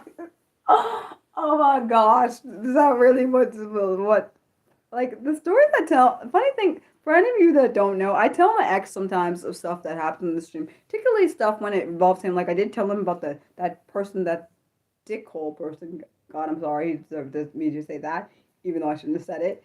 That person last week who said about the thing about his, part. I'm not saying it on here. Um, some other rude person talking about a white sausage as if I don't know what the hell that refers to. Like I'm not a stupid person. Like I'm stupid or something. Um, you said every YouTube channel started. Yeah, well I know I thought I was exempt, but obviously I'm not exempt from it. I tell him about some of these like he was really pissed about the person talking about like his area, which is under fucking standable because that's absolutely disrespectful. See, I tried really hard not to go off, and I told him what I said, and he was like, well, he understood why I got mad like that. Because it also reminds me of that asshole Mason, the one who did that suicide manipulation thing. He was very disrespectful to my ex when we were dating, and it was some bullshit. No, I was so lucky he wasn't here because I would have hurt him. Actually, probably would have. Yeah, there'd probably be things that I can't say on this chat on here, and then I get in trouble. So it wouldn't be my fault. I don't do for people that don't know me and that are new to this channel. I don't do well with this. I don't deal with anyone disrespecting people I care about. My ex is one of those people. I care about him the same way I care about my family. Anyone disrespects them, there'll be things said. Anyone in this community that I know of that is doing that shit and I know about it, that's not gonna go well. My ex, anyone talking about them, or my best friend, you talk about any of those groups that I just mentioned, you're gonna be in the hot water with me. That I don't play games. Um, because I also oh yeah, I forgot that is my past, and I don't take it very well. I'm sorry. Posh was about to get his ass beat. That was the guy who had, I don't even know, would it be considered an emotional affair, I guess, even though I didn't have an emotion. Even though he says he didn't have emotions, I don't believe that shit because the reason I don't believe it is because of the thing where he was like, this one time, okay, this I'll tell you the story. I haven't told you guys the story. There was this one time I guess, online dating. I guess I don't really know whatever the hell this shit was. This bass, I'll be nice because I don't like this ex. That's why I'm trying not to be a bitch right now. This guy who I was supposedly dating, which I would not consider that shit dating or whatever. He was a freaking so me and Posh were having like our online like sexting thing, like emotional thing, whatever the fuck that thing was, some stupid thing that I regret now, but back then it was I was being selfish, but so Posh was like because the guy because I told the guy who yeah, Posh is married, I think. At least the last time I talked to him, he was married. Yeah, I was being fucking selfish. Actually, also, he could have said no to it, so technically, it's not fully my fault about that situation. But I take my blame. I do take responsibility, and also, I didn't tell you about this. My mom knows about this. Because like there were times like we would be on the fuck was it? It wasn't even just messages. I forgot that shit. It was also like he was calling me like what time was it? It was really early in the morning. So my mom was like, "This is really freaking weird." Like, I never even thought about it that way because I wasn't actually involved with anybody. But oh yeah, back to the story I was talking about with the I don't know what that was. Oh, the ex relationship before because I was doing with Posh on the side. It was weird, but I wasn't really in a relationship. Really, I don't really know what the fuck this was. I guess we were in a relationship. I don't really know. Not me and Posh. So like Posh, I told you guys how Posh had gotten. Well, I didn't tell you the name, but his name on the game was Posh. Uh, he like sent me like a dick pic like at random. Like I never saw a dick pic before that. Not that I want any, just saying. Okay. But he was like, I was drunk, blah, blah, blah. So, at the time, because I was talking to this guy, whatever, I was supposedly in a relationship, which now I think about it, we weren't really in a relationship. Um, so, I told the guy that like Posh did that, and the guy got pissed, and like so Posh was like, he was like telling me, "Oh, Mariah, I can get him back for you," and I was like, "I don't want him back. Shut up! I can." He was like, "Shut up! I can get him back for you," and I said, "I don't want him back," and he was like getting over my nerves because he kept saying, "Okay, Mariah, I can get him back," because he basically saying it's my fault that this should happen to you. Um, but I was like, okay. And in my opinion, I wish he had never tried to get him back because the guy was actually very not Posh. The guy was kind of he very tried to force me to do things I didn't fucking want, and I was like, the reason that relationship didn't last was it was still his damn fault, by the way. He was trying to get me to send pictures I didn't want to send because he was what? I think I was in my 20s. Yeah, I was in my 20s. He was in his like 40s. Okay, let's just be honest. This was not really a relationship. There was no physical, nothing. It was just online crap. No pictures or something. God, that was actually a great idea now I think about because I think he would be the type to like freaking like put my pictures every damn where because he sounded like that kind of person. He was very emotionally and mentally abused. Yeah, he was emotionally and mentally manipulated and abusive. Um, then that's not Jeremy, it's someone else. But like, but it was weird because the reason why it was weird to me is like, would you anyone question for anybody out there? Okay, for you guys, like, would you say that Posh was like that's an you think that he was thinking that also he would like I forgot to tell you about that. Posh also liked make me mad. Like I told you guys one time. He would piss me off. Like he literally liked that. Like it was some kind of damn turn on with some bullshit, by the way. He liked when I would get pissed. Like, why is that a turn on? That's disgusting to me. I was like, what the f is this? Like that's why he made, like I told you guys about the part where he was kept talking about my sister, and I said, tell him to shut the. I said, shut up. I kept telling him over and over. I said, you're crossing a line. You need to, because he already knew. He already knows that I don't play games when it comes to my family, and he kept mentioning my sisters, and kept saying he's gonna do something to them sexually, and it was pissing me freaking off, and I wasn't mad because I wasn't even honestly I wasn't mad because of anything when it comes to the no sexualized relationship. It had nothing to do with it, but it was because he was disrespecting what I said, and I remember after the whole thing, I just hung up on it because I was getting really pissed, and I was like, I said, you're very, I've heard it before I hung up, I remember saying this. I said, you are very lucky you don't live in the state I live in, because I would come there and I'd hurt you. And I wouldn't have been mad about doing, I would have hurt him. It would have been, and when it totally wouldn't have been my fault, because he was purposely making me mad when he knows because he knows how I am with my family. Hmm. Honestly, I didn't mind if he wanted to. If it was something to do with me, saying something about me, like he's called me stupid thing. Now I realize he was a damn bastard. Now I realize he's an ass fucking hole. Like he would say, "Oh Mariah, you're like you." I think he used to say like either I'm ugly or other things. Like you're not as pretty as this girl. Like as if that's supposed to be. And I say, "Okay, whatever." Like I think he thought it was supposed to make me mad or something. Like it was weird. I never understood it. Like to me getting it to me it's weird because I don't know if that is that considered for him, would that be considered an emotional affair, or would that be what the hell was that? I don't know what that is. Like is that considered it's not an affair on my side because I wasn't involved with anybody. Um well at least not in my I wouldn't say that I was involved with anybody, but maybe he used to or something. I don't know what the hell. But I'm Yeah, no. But then I think about all the bad decisions I made led me to a good one. So, yeah, I know you're not. I don't know what that would that be considered him cheating on his what? Technically, oh my gosh, I just like it.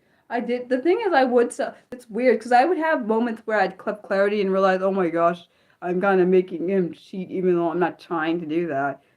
But then I realized also in my selfishness, I wasn't thinking about that part. Like at the time, now I realize I did apologize to him after that whole situation went um down. I know he blocked me, but I don't really care about that because it was his own fault though. He shouldn't have started that when he shouldn't. It's his own fault because I asked him and then he started it. Posh, he was. I think he is. He's in his. I think he's in his 40s now. So I think maybe early 40s. He's a little bit older than me, Posh. Now the ex or whatever the hell that was, he was in his 40s, so he was like over a decade or more. Because I would think I was in my latest 20s, so maybe a decade or a little bit more than that, maybe 15 years for that. Never ever dating anyone that much older than me, ever, never again.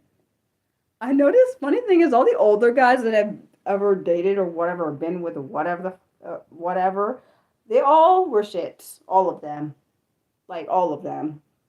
I'm not saying every man that's older is like shitty. I'm just saying all the ones I dealt with are shitty. Like my ex, the most recent, is the most mature freaking person I've literally like. I don't.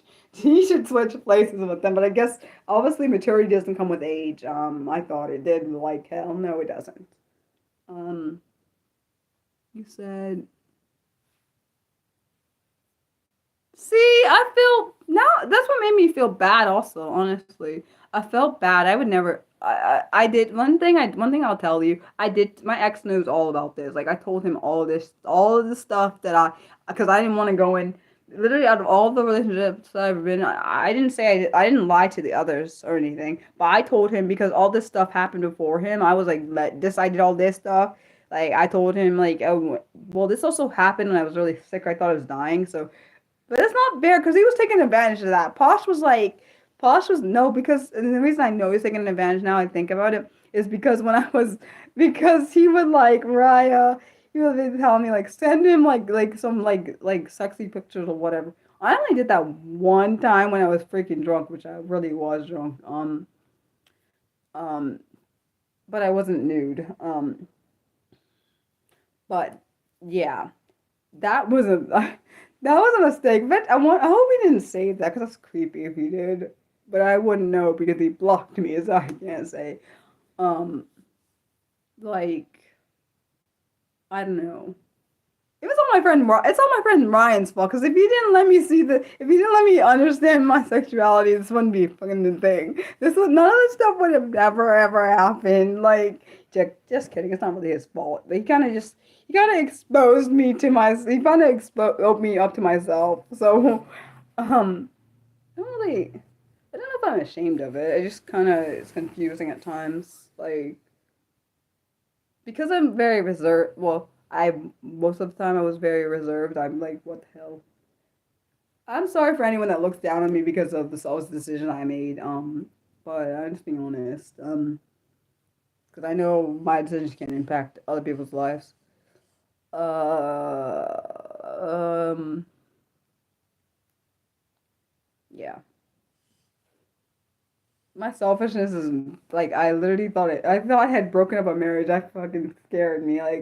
Um, because my friend Ryan, I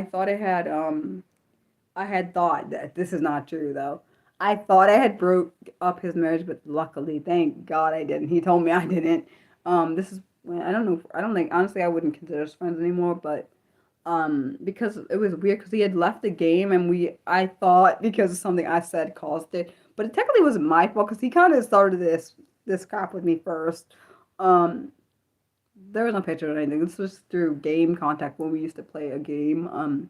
It's a mobile game. We all played King of Avalon. That's how I met Posh, Chris, Meg, Merch. There's several people like I met through the game I played. Still friends with Meg. I still talk to her. Chris, I don't talk to. I wish I did. I don't know what happened to him. Posh, we don't talk anymore. He blocked me, which is fine. I don't care. Merch, I don't talk to him either. At and Albin, I talk to him sometimes.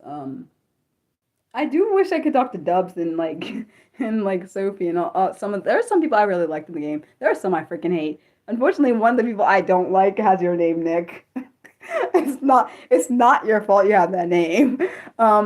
He was a bastard, by the way. He it was a whole fucking thing. He caused a whole damn problem and like he tried to get me involved in some shit that I like he literally tried to turn me against somebody and like because this guy they're now married, which is kind of amazing. I love it. So Dubs and Sophie were like they liked each other, or whatever. I don't know if they were dating yet. Um, I'm not sure. I think they were dating actually. So Nick is his name. Unfortunately, he has your name. Sorry, but he was like Mariah. He was trying to turn me against Dub and Sophie. I knew that wasn't gonna. It didn't work out for him. And then what made it fucking worse was he tried to get me to spy on somebody because he thought that was his like baby mama and like this bastard. He's a bastard for this shit. Trying to make me he didn't work out for him. And I like was like, fuck this, I'm blocking him. I literally blocked him. It was his own dumb fault. He's like in his maybe 40s, 40s, maybe 50s. I don't know. He's up there. He was up there in age. Not insulting anyone that's older than me. But I'm just saying he was like acting like the reason I say that because he's acting like a damn teenager is what I'm saying, is why I said it. Um like he couldn't get over that Sophie was with someone else, which is I love her and him. I loved her and Dubs together and they're married now. It's so cute. Um I gotta text Meg and talk to her and ask how they're doing because I would like to know that. I think it might have been a year since they've been married, which is awesome. Um, I met some cool people through that game. Like I didn't think I'd still be talking to Meg or Alvin because I haven't played that game for. It's either been, I think it's been 3 years. I think four. Oh, I think it'll be 4 in December. I don't miss that game. That game became toxic. Which is why I left. The leader we had on that game. Well, one of the leaders the line leader I had. They don't still play it. Meg and Albin. Oh, Albin might play it. I know Meg doesn't. I don't play it. Fuck that game. I'm never ever going back. I told my ex don't play that game. It's gonna be very toxic. I dealt with some toxic shit in there, like some racist ass bastard saying he didn't know what the N word meant. Why would you use the word if you don't know what the fuck it means? First off, it's some bullshit. That was the first time I ever had been. I had been called. I had no. I don't think. I'm not sure. I might have been called the N word before, but that one freaking hurt because he's supposed to be. Because he came out of nowhere. See, and then it was funny because me and Merch. His name is Eric. His real name. We got a tag team after that whole situation because he also understood what that was like. He's not black, but he's non-white. So he understands that racist bullshit. Okay. And I remember I ended up blocking him, like, and I really did appreciate his like standing up for me thing. You don't have many people doing that, especially if you don't even know them. But point I'm making is that, like, I told my ex, I said, you can, I told him you might not, I told him about the game and how I met certain people and whatever. And I said, it's just ironic because we met through a game actually, me and my ex, but not that game. Um, I told him like you may not want to play this because this shit is real toxic. These people begin like literally what happened. The reason why the lines got all messed up because people decided let's couple up, and the shit was like the whole thing was like they couldn't deal with it. I know people putting people like I was put in the middle of situations.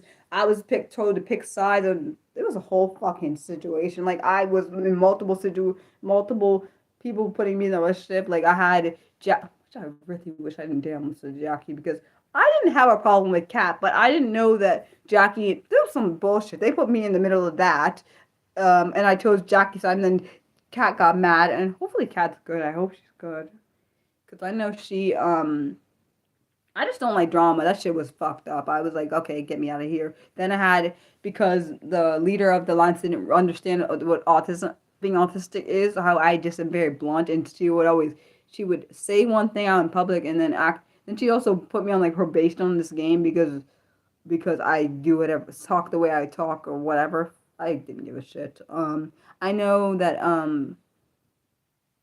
I told him I freaking hate fucking toxic ass shit. Like I went from that and then I played that another game and that's where I found Mason his toxic ass bastard self. I'm sorry, he's a toxic ass bastard. He was toxic and I hate drama, and unfortunately seem to impact.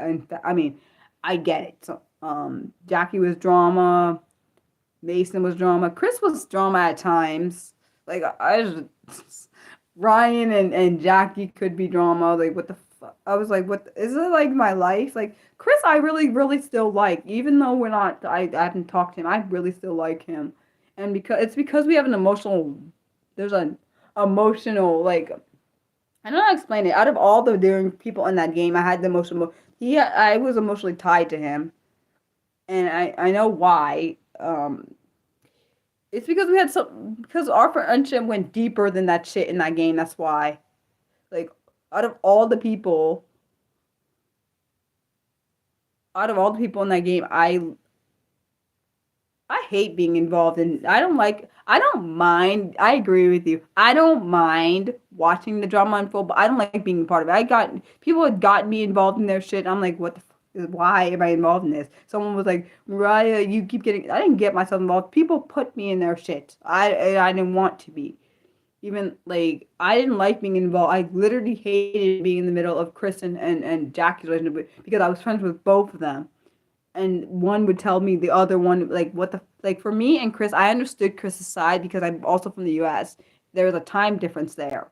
Um Like, I understood he wouldn't always be on. I understood he worked a lot. I also understood that I'm from the U.S. and you're from the that Jackie was from the U.K. There's a time difference. There's always gonna be a time difference. So when it's nighttime over there or evening over there, it's gonna be daytime over here, which means he's gonna be working. Like, um, I get it, but like, why the hell is this my fault? Like, literally, I literally why I block people. Like, I can't. Like, I'm never talking to Jackie. I don't care if I was on my deathbed. I'm never, ever, ever, ever, ever talking to Jackie ever again. Ever.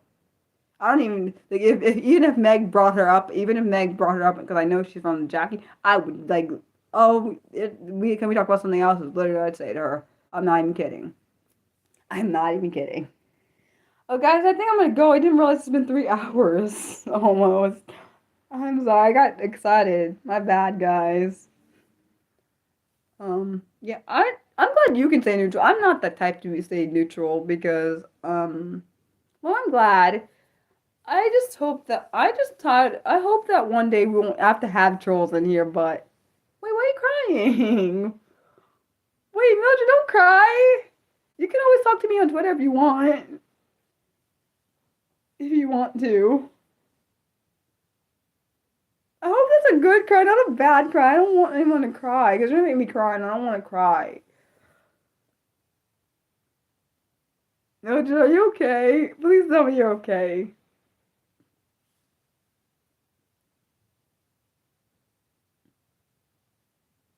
Wait, you kind of want someone like that you never want to talk to.